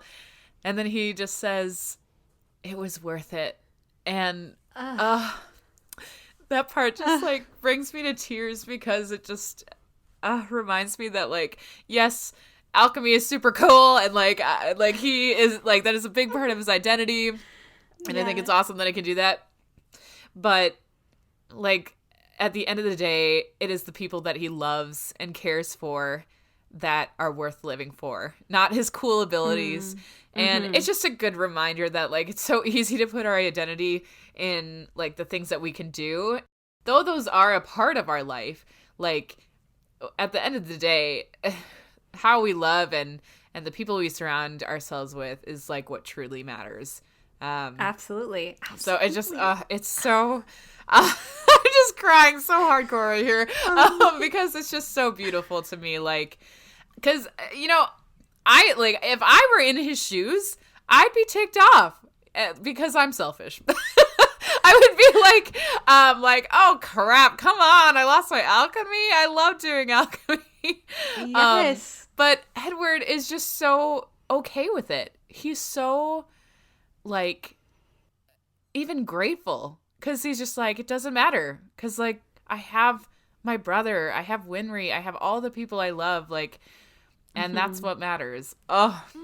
Girl, it's so real. Yeah. What really stuck out to me this time rewatching the show was just the theme of keep moving forward. Like, keep walking. Yes. And I wanted to mention a little just about that. And I know I'd kind of mentioned it before too, when we were talking about our favorite episodes, but it's what Ed tells Rose, like, get up on your own 2 feet and walk. Like, it's what they, you know, keep telling each other, and what they tell other people. Like, you know, and Rose too, like, man, in Fullmetal Alchemist, you get kind of more in depth with her story, but she's just so distraught. Like, everything she ever believed was a lie, and she's like, well, what do I do now? Like, what do I do? And Ed's like, get up and keep walking. Like, and it's just, it really, really, really struck a chord with me this time. And like I said before, like, that's Al's last words to Ed before he sacrifices himself, is keep moving, brother. And even at the very end, when she says goodbye to Ed and he's left the train station, you know, there's another character who's like, oh man, those boys never stay put, do they? And Winry's just like, it's good for them to keep moving. Oh, yes.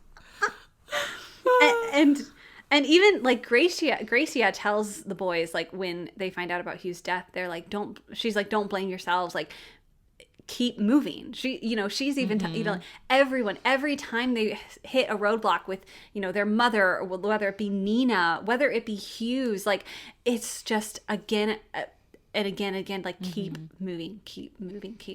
And like, there are so many moments in their journey where they had every right and they had every excuse to not keep moving, to give up, to just be done, and I wouldn't blame them. But they don't. That's their true power, is like, I mean, I hate to say it that way because it's so anime, like anime cliche, right? Like, it's the power of friendship and determination that saves the day, but that's literally what this show is. I mean, yeah, well, and but it's a little deeper than that. Like, it's your perseverance, you know, your determination to go on. And like, think about where the world would be if they did give up, if they decided like, you know, they finally, like Maze Hughes was killed and they're like, that's the last straw. I just can't do this anymore. Like, and you wouldn't blame them for it because they've been through a crap ton of stuff. They've been through horrible events in their life. And, but like, think of how things would have turned out if they would have quit, but they didn't. They kept moving forward and saved the world. And to wrap up that theme, I have to share the last quote of the last episode, which is, "Sacrifices are necessary. You can't gain anything without losing something first.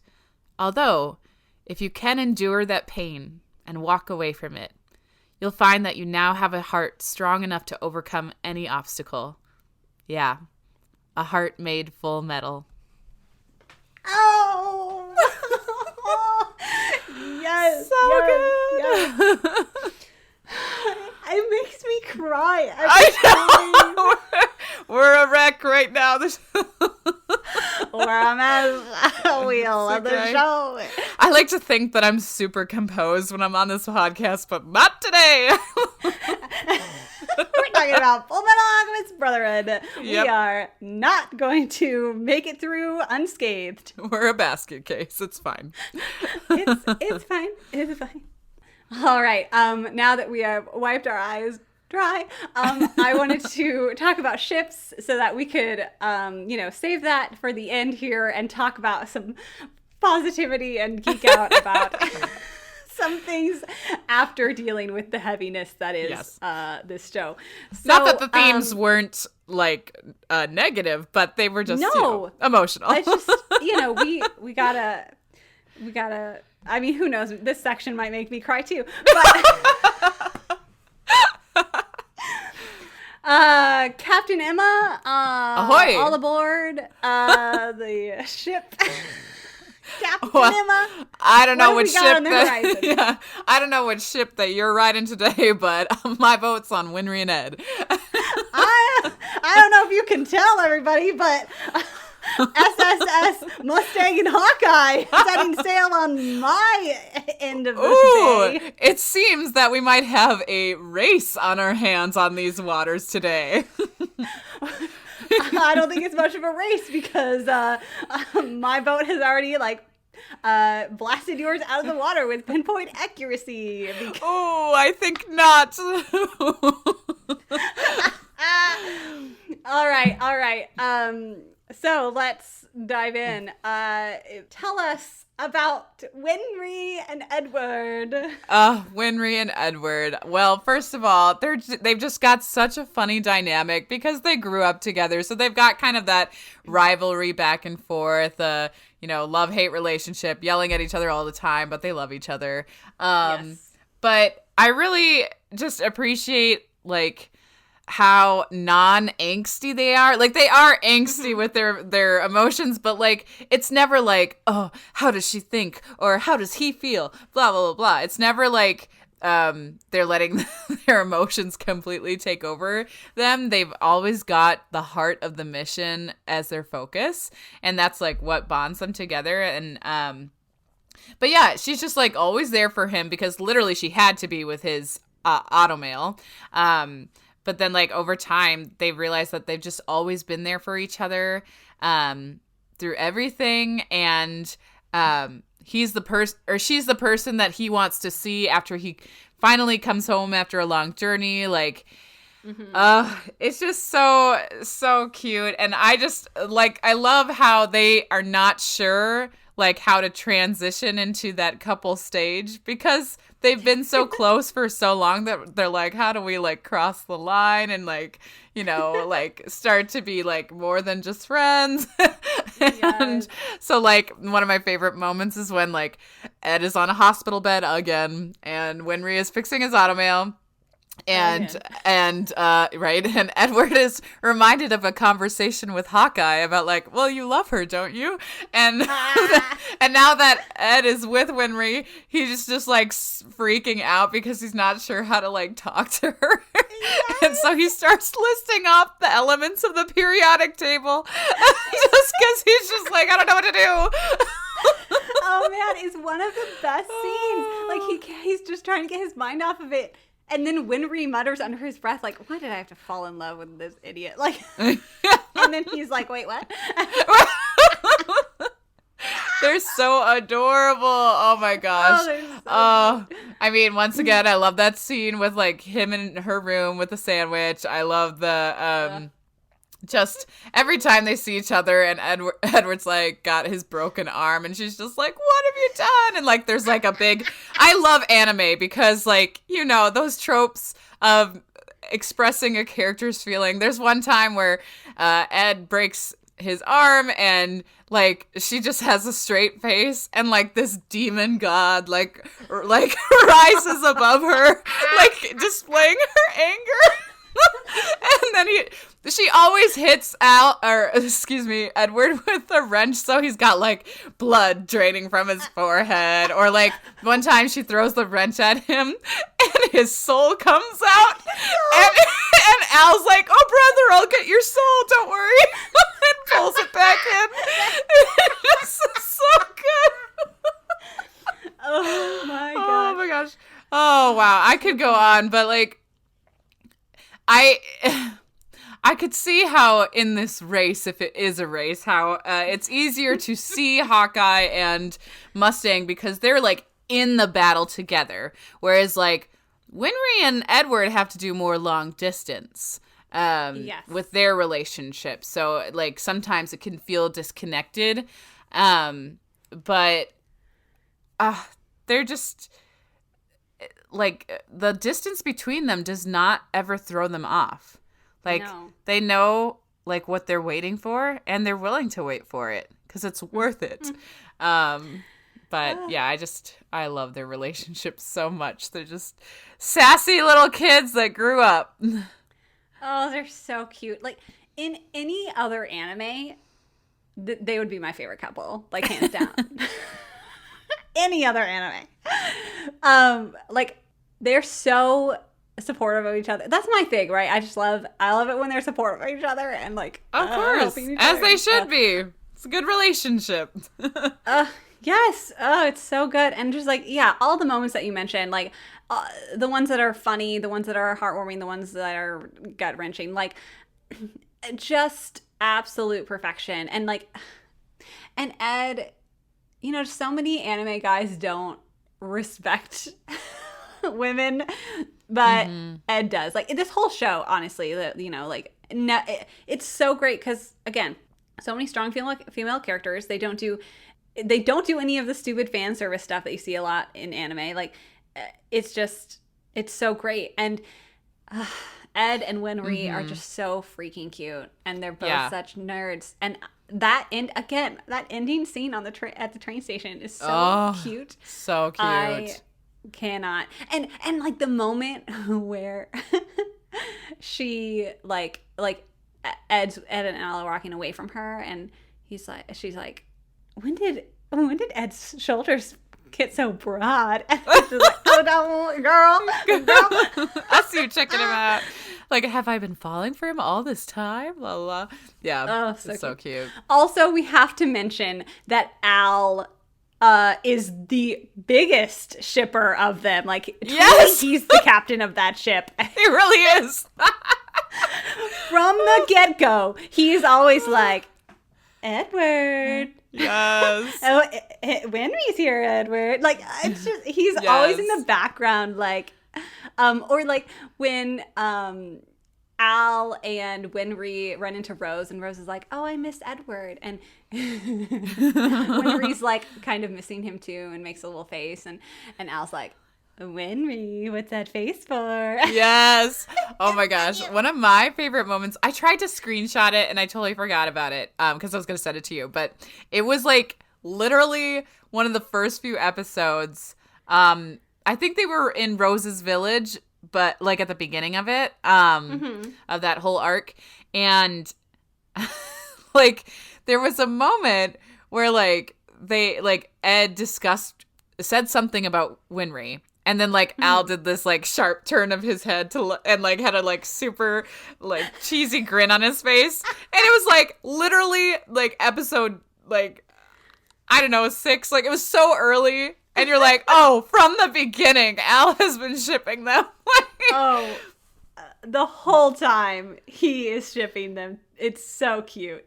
So cute. I love that he supports it rather than being like a jealous brother or anything. Right. Like, yeah. It's just so cute. Oh, it's so good. It's so good. stepping up to the podium. Yep. This is Mustang and Hawkeye, everybody. I've already gone through 2.5 hours worth of explaining how they're perfect and lovely in every way. I also, though, have to mention the other moment that we haven't talked about yet, which is episode 59, when Oof. Riza is on the verge of death because the bad guys are trying to get Mustang to perform human transmutation so that he can be used. This is a sacrifice, long story, but basically Riza is on the floor bleeding out, and Mustang is like absolutely, distraught about it. And Riza says like, oh, the most heart-wrenching line. She's like bleeding out on the floor, and she's like, what you don't know is I'm under strict orders not to die. Oh, yeah. Riza! Yes. But then, of course, she actually like covertly signals to Mustang that there is someone above them that's going to come and save them.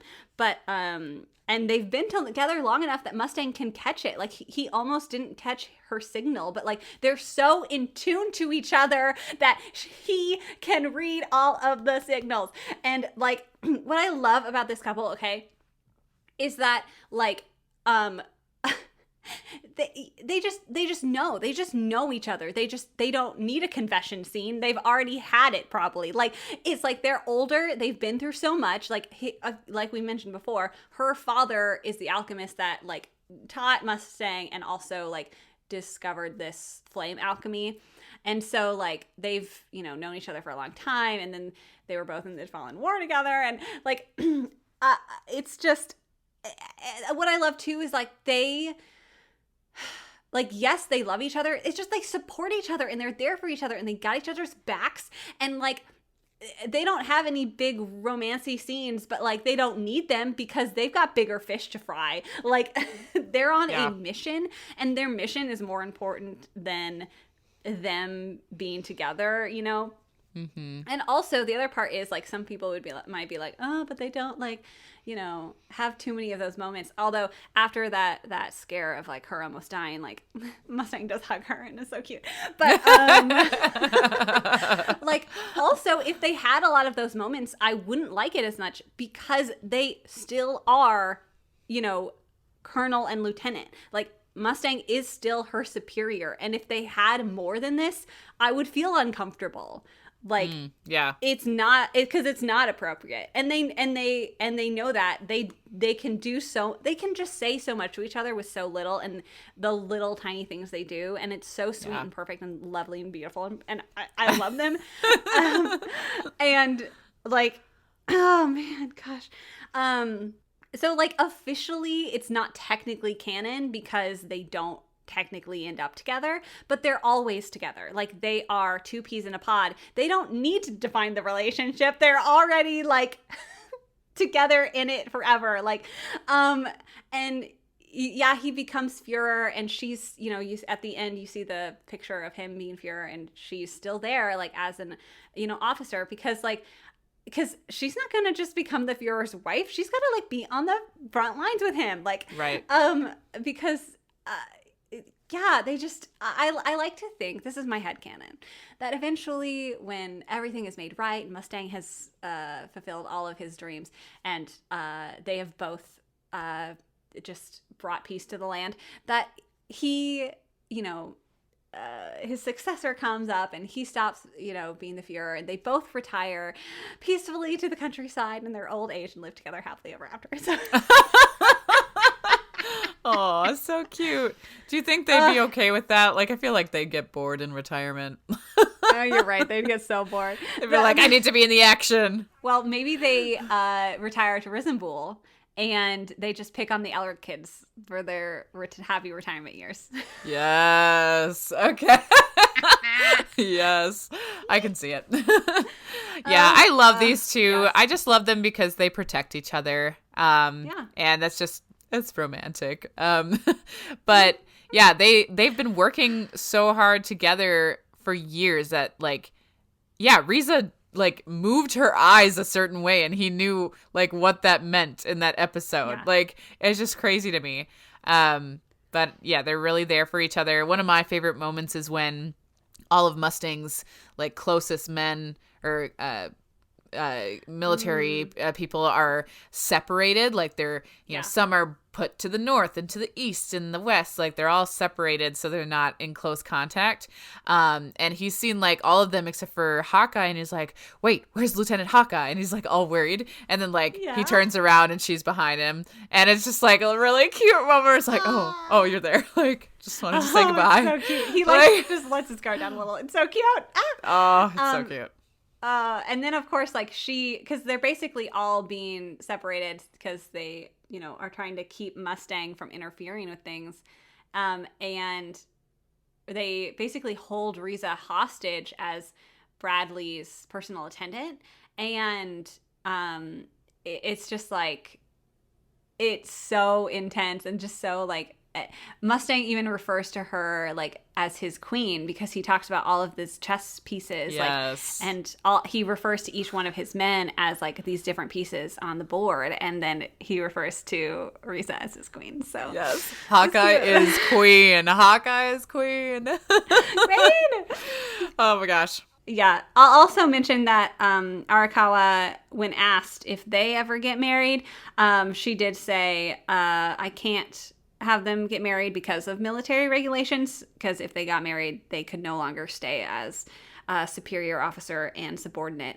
So clearly she has thought about it, at least, you know, and she knows, like, I truly think that is definitely like a thing, but it's just written that way, you know, like it's written in it. It's just, it's not as like obvious as like two teenagers crushing down each other, like when Rhea and Ed, right?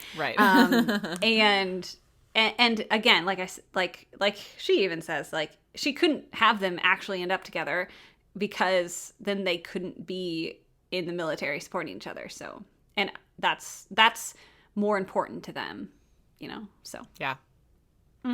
Well, we should pass out some honorable mentions. Absolutely. As far as ships, absolutely. I would like to recognize Ling Yao and Lan Fan.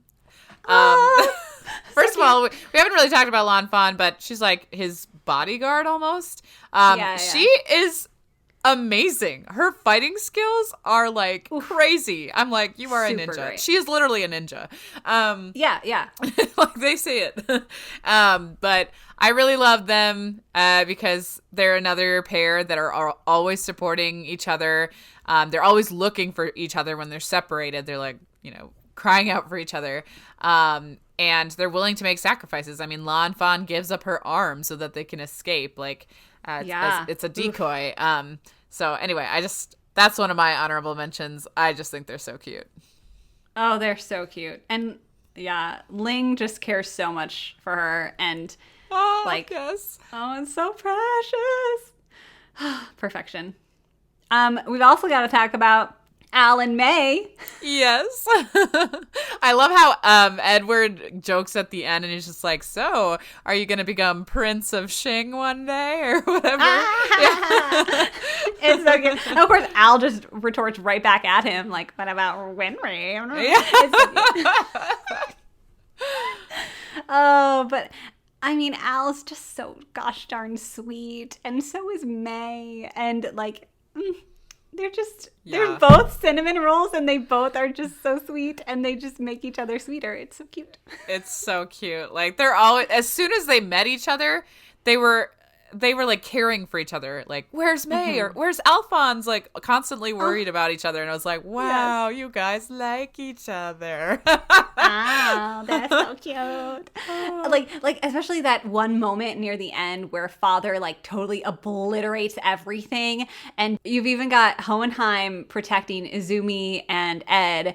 Like, you know, he's used up his force to like protect them, because you see like this. It's just like the whole ground is scorched except for like these certain, these areas where they've like protected them. And Al like covers May and says she's okay. But and that's why Al's like armor is all torn apart and broken. And he's just like, are you okay? It's just so cute. Okay, my last honorable mention. I hope it's what's on my list because I've got another one. I have no idea. Personally, I think this is actually the best ship of them all. What is it? Maze Hughes and Gracie. And Gracie! That's what I have on my list too! That's what I have right here! I love that. We are on the same wavelength. Oh, good. I was like, wow, are we really going to have the same one? Wow. Oh, Maze Hughes and Gracie! They are literally the cutest. Also, like, Maze just dotes on his wife and daughter, like, all the time. He's like, look at my girl. She's so cute. Like, oh my gosh. Freaking precious. He's such a proud dad. And so husband. proud. And that's what makes it even more heartbreaking when he dies, because he's just like, he just cares for them so much. And like, even in the Ishvalan War episode, like he, back in the day, he's getting letters from Gracia, and he gets one, and he's like, this is all I need. I can get through one more day of this. Yeah. Like, just getting one more letter from Gracia, like, stop. And I love Gracia because, like, sadly, obviously, Hughes dies, and we're all heartbroken. But Gracia takes it like a champ. Like, she's heartbroken too. But, like, she is so, like, very much in the mindset of, like, that we have to keep moving forward. And I'm going to keep living life because that's what my husband would want. And, they're so cute. And, of course, it makes it all the more gut-wrenching when Envy turns into Gracia to shoot Hughes. Like, it is the most just diabolical and gut-wrenching thing, and it's just so sad. It's so sad. Oh, they're so cute. So cute. So many good couples. Like, again, like, even if we just had one of these couples, this would make a great anime. But we had all of these. Yeah. All of these great We even couples. had, like, Maria Ross and what's his name. Like, there's just all these little moments, you know? So cute. oh, wait. What about the ship of Risa Hawkeye and her dog? True love. True love right there. Olivier and Buccaneer, question mark? Ooh, question mark. So many things. I will say, like, side note, thinking about Buccaneer, because Buccaneer, unfortunately, doesn't make it through the series either. But really, not that many people die. No, that's valid. Like, not a lot of people do. Except for in the past. A lot of people die in the past. A lot of people died. Like, millions of people die. But in the present, we're doing okay. Oh my goodness. What did I see? I saw, like, it was on TikTok or something, like this, like, list of anime villains and or non-villains or protagonists, like whoever, like, of number of, they're ranked by number of kills that they've had, like, and Father was way up there because he killed, like, an entire civilization. City, yeah. Oh, it's so bad. Oh, multiple, yep. Oh, yeah. Woo. All right. All right. So I've got a few fun little things about the production, about the manga, just a few little things, I like to talk about. Like I mentioned at the start of the podcast, there is another series called Fullmetal Alchemist. That is the original that came out in 2003. Both of these, both Fullmetal Alchemist and Fullmetal Alchemist Brotherhood, are produced by Studio Bones. They've done a ton of amazing work. Honestly, one of the top tier anime studios of Japan. I cannot tell you how fantastic they are. I mean, watch the show, you'll see. Clearly it's been 10 years, it's been over a decade, and so it definitely has aged, you can tell. But like, there are just some moments, especially near the end with the Promise Day. Man, oh man, those fight scenes are epic and just animated so freaking well. So beautiful. It's like a switch turns on and suddenly everything is like 10 times more cinematic and crazy. Agreed. It's fantastic. Fullmetal Alchemist Brotherhood started in 2009. With the original Fullmetal Alchemist, Arakawa wanted Studio Bones to work independently from her because she was still writing the manga at this point. Hiromu Arakawa released Fullmetal Alchemist from 2001 to 2010. So that's how long it took for the manga to be released. She did write under that pseudonym, although she is a female, because, same, things with like J.K. Rowling, right? Like, she wanted to be taken seriously as a shonen author, even though she is a woman. And so she writes under that pseudonym. But when they were making Fullmetal Alchemist, she wanted them to work independently from her and come up with their own ending, because she didn't want to be rushed into ending the manga. She wanted to continue to write and develop the characters at her own pace. And I do recommend people watch it, even though the ending isn't as good. But like, she even says like she enjoyed it, like she enjoyed their interpretation of how it ended and like what they did with the homunculi and other villains, and they do take the themes in just a different route, and it's really interesting. And it's interesting, I was reading through like the Wikipedia page for this, and it said like Funimation announced they would be releasing subbed episodes 4 days after Japan. And I just laugh at that, because now we get the subbed anime new releases like an hour or the same, at least the same day as Japan. I'm just like, you had to, in 2009, you had to wait 4 days. But then again, like, take it back even further, you had to wait months and years. So, it's just like amazing how far we've come. Yeah, seriously. And like I said before, I just want to like mention again, like, Arakawa wanted humor to be central to the story. Like, yes, it's like dark, it's deep, it's dramatic, but just and it's what I love about this anime too. Like, let's just mention, like, I love how it balances its humor and its drama. Like, and for some people, I think, and this is why I don't necessarily think this is a perfect show for new anime watchers, even though for me it was my first. Like, it's because it switches between humor and drama so quickly and so rapidly, like all the time, that can be kind of startling and like for some people. But like, I think it's what makes this show so good and so unique and so fun is that its humor is always there, even after something dreadful happens. Yeah. I mean, like, this was one of my first anime, and like, it could have like shocked me away, but it didn't, because it was awesome. But I always laugh because I remember that moment when we were watching it together and one of our friends was like, okay, you two are like the kindest people I know, and it shocks me that you love this show. Yes.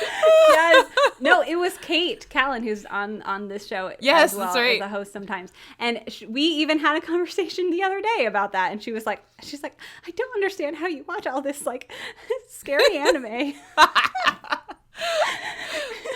You're just like the most positive, bubbly person I know, and I'm like, I mean, when you have that much darkness, like, the light shines ever brighter. Yes, girl. Oh, so good, so good. So obviously there's a lot of historical inspiration for the story. Amestris itself is based off of World War II Germany, which it becomes very evident. Arakawa interviewed Japanese World War II veterans for insights to include in the Ishvalan conflict. Wow, that makes it way more real. And Scar's story, with the Ishvalan people is actually, which unfortunately you can mirror to a lot of conflicts in the world, is actually inspired by and I apologize if I'm pronouncing this wrong, Anu people. They're a Japanese conflict that was her inspiration, and she was just thinking about like Scar in particular, like having this conflict even within himself, because like he is Ishvalan but also lives in Amestris as well and is going after all this revenge. So I found that interesting as well. The law of equivalent exchange is inspired by her parents, who are, had the mindset of those who don't work don't eat, and that equivalent exchange comes from like that idea of like you've got to work hard to earn your way, you know. And so that was really interesting. Yeah.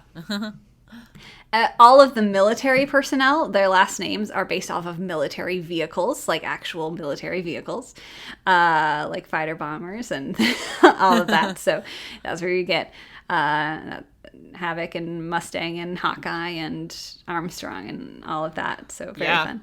Makes sense. Von Hohenheim is named after a real alchemist, I can't say it. Paracelsus, but his full name is even more ridiculous, but I will do my best here. Philippus Aureolus Theophrastus Bombastus von Hohenheim. That's the full name, guys. Wow. Why? Can you imagine introducing yourself?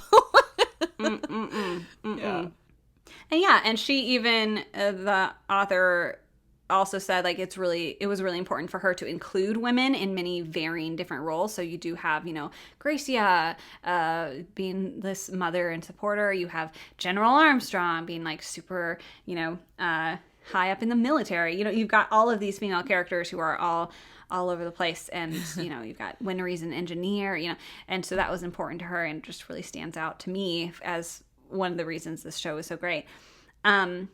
And another thing I just wanted to mention is that this show does have a live action film adaptation that Emma and I watched together and we're laughing. It's on Netflix now. It's on Netflix, guys. Yeah. I don't know if I want to recommend it, but yeah, I want to watch it again for the sake of what it is. I mean, as y'all know, like in general, live action adaptations from animated media, they're never super top tier or anything, but especially Japanese adaptations, some like anime adaptations are never super great. Oh man. I'll just say it's worth a watch, but it's not amazing. No. Here's what it's got going for it. The first battle scene's pretty great. And then Mace Hughes, the actor that plays Mace Hughes, perfect. 5 stars. Absolutely the best part of the movie. The actress that plays Winry, on the other hand, 1 star. Yikes.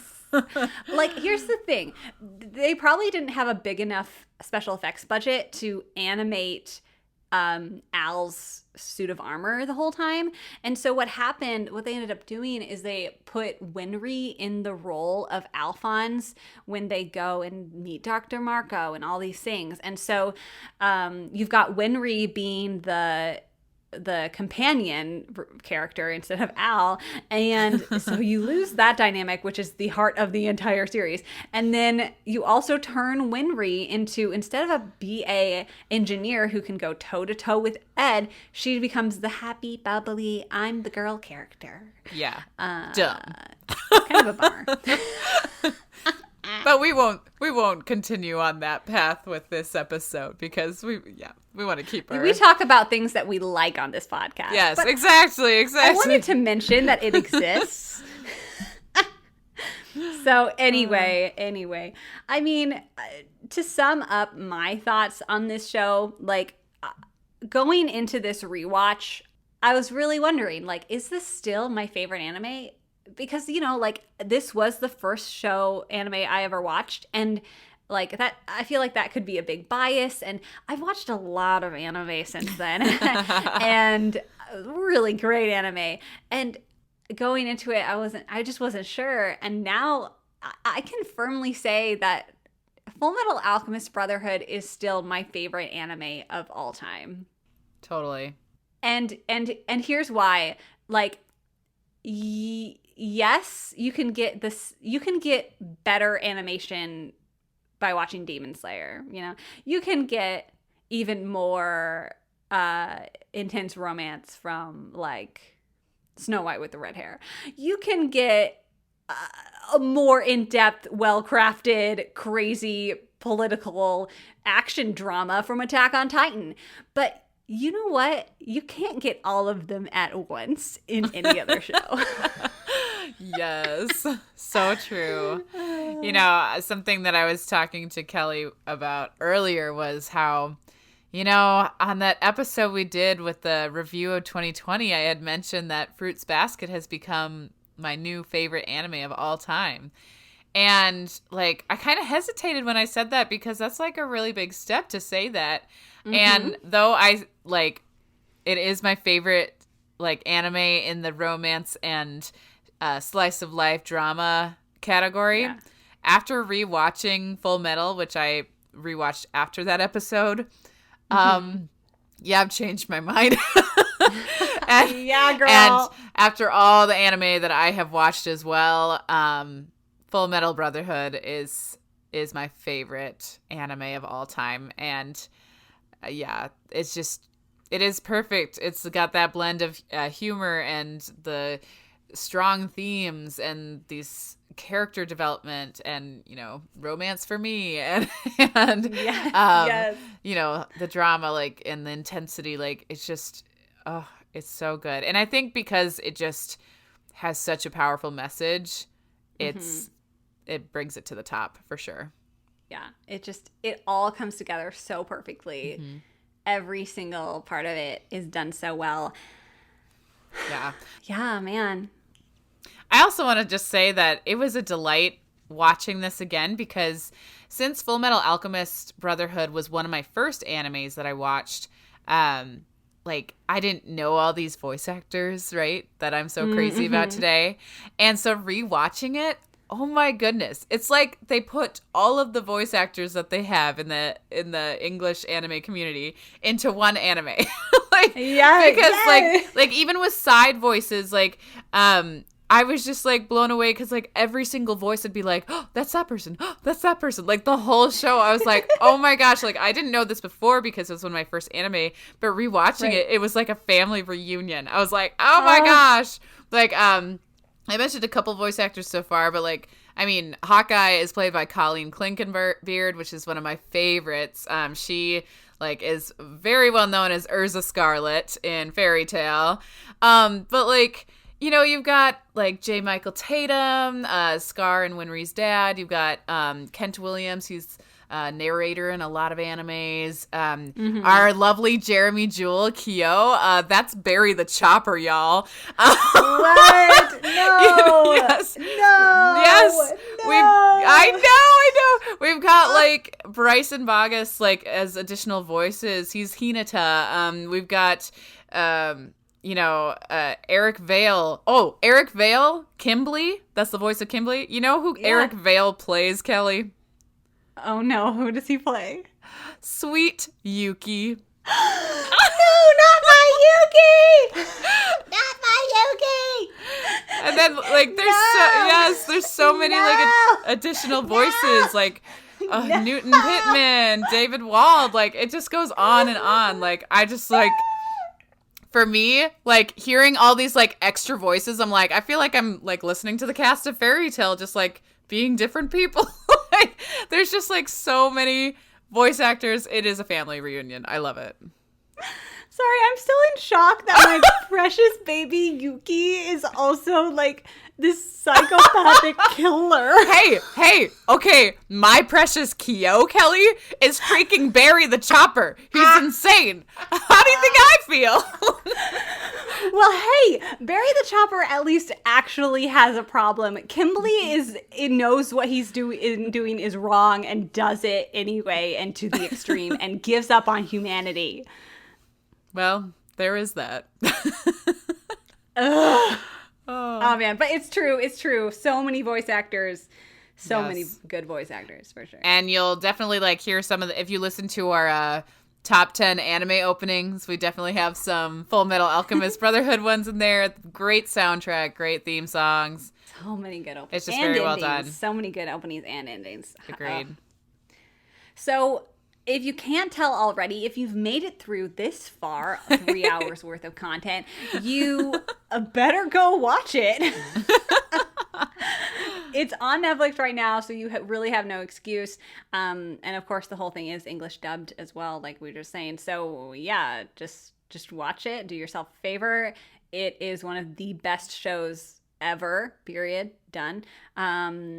You can binge it pretty fast. I was so shocked how fast I went through it, so it's not impossible. Yes. Oh man. For people like Kate, who don't really like sad, depressing things like girls turning into dogs, start at episode 5. Just skip that part. Yeah, or at least watch it with friends through episode 5, and then if you can get that far, you'll be good from then on out. Yeah, then you're golden. Yeah. Yes, you can make it. Just keep moving forward. Just keep moving forward. Just keep moving forward, everybody. And yes. Oh man, humanity is worth it. You guys are worth it. You guys are great. Kelly, thank you for geeking out with me. I know. I was just like, let me just wipe my tears here. It's fine. I mean, safely hug the people you can hug right now, and yes, and support the people that are around you. Yeah. And reach out to your loved ones and remind them how thankful you are for them. Yeah. We'll be here wiping our tears. Yeah. Thank you so much, Kelly, for doing this. This is just like, it feels full circle, Like, it does. This is just a really beautiful moment to be like geeking out about something so precious that really was a really big point in our friendship. Yeah. And here we are. Talking about it again and again and again. And I can't wait to rewatch it again sometime with you. I would love that.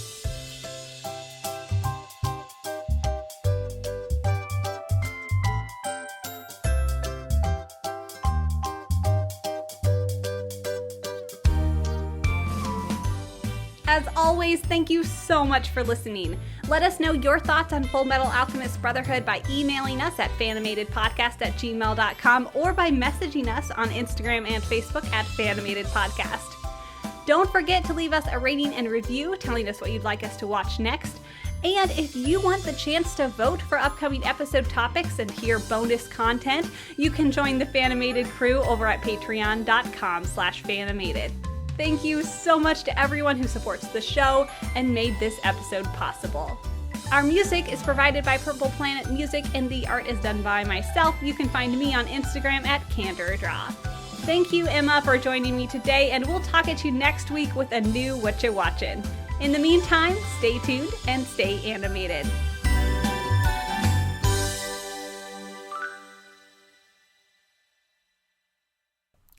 Do you have any other themes you want to talk about before moving forward? Moving forward. Moving forward. Yeah, no, I don't. Okay.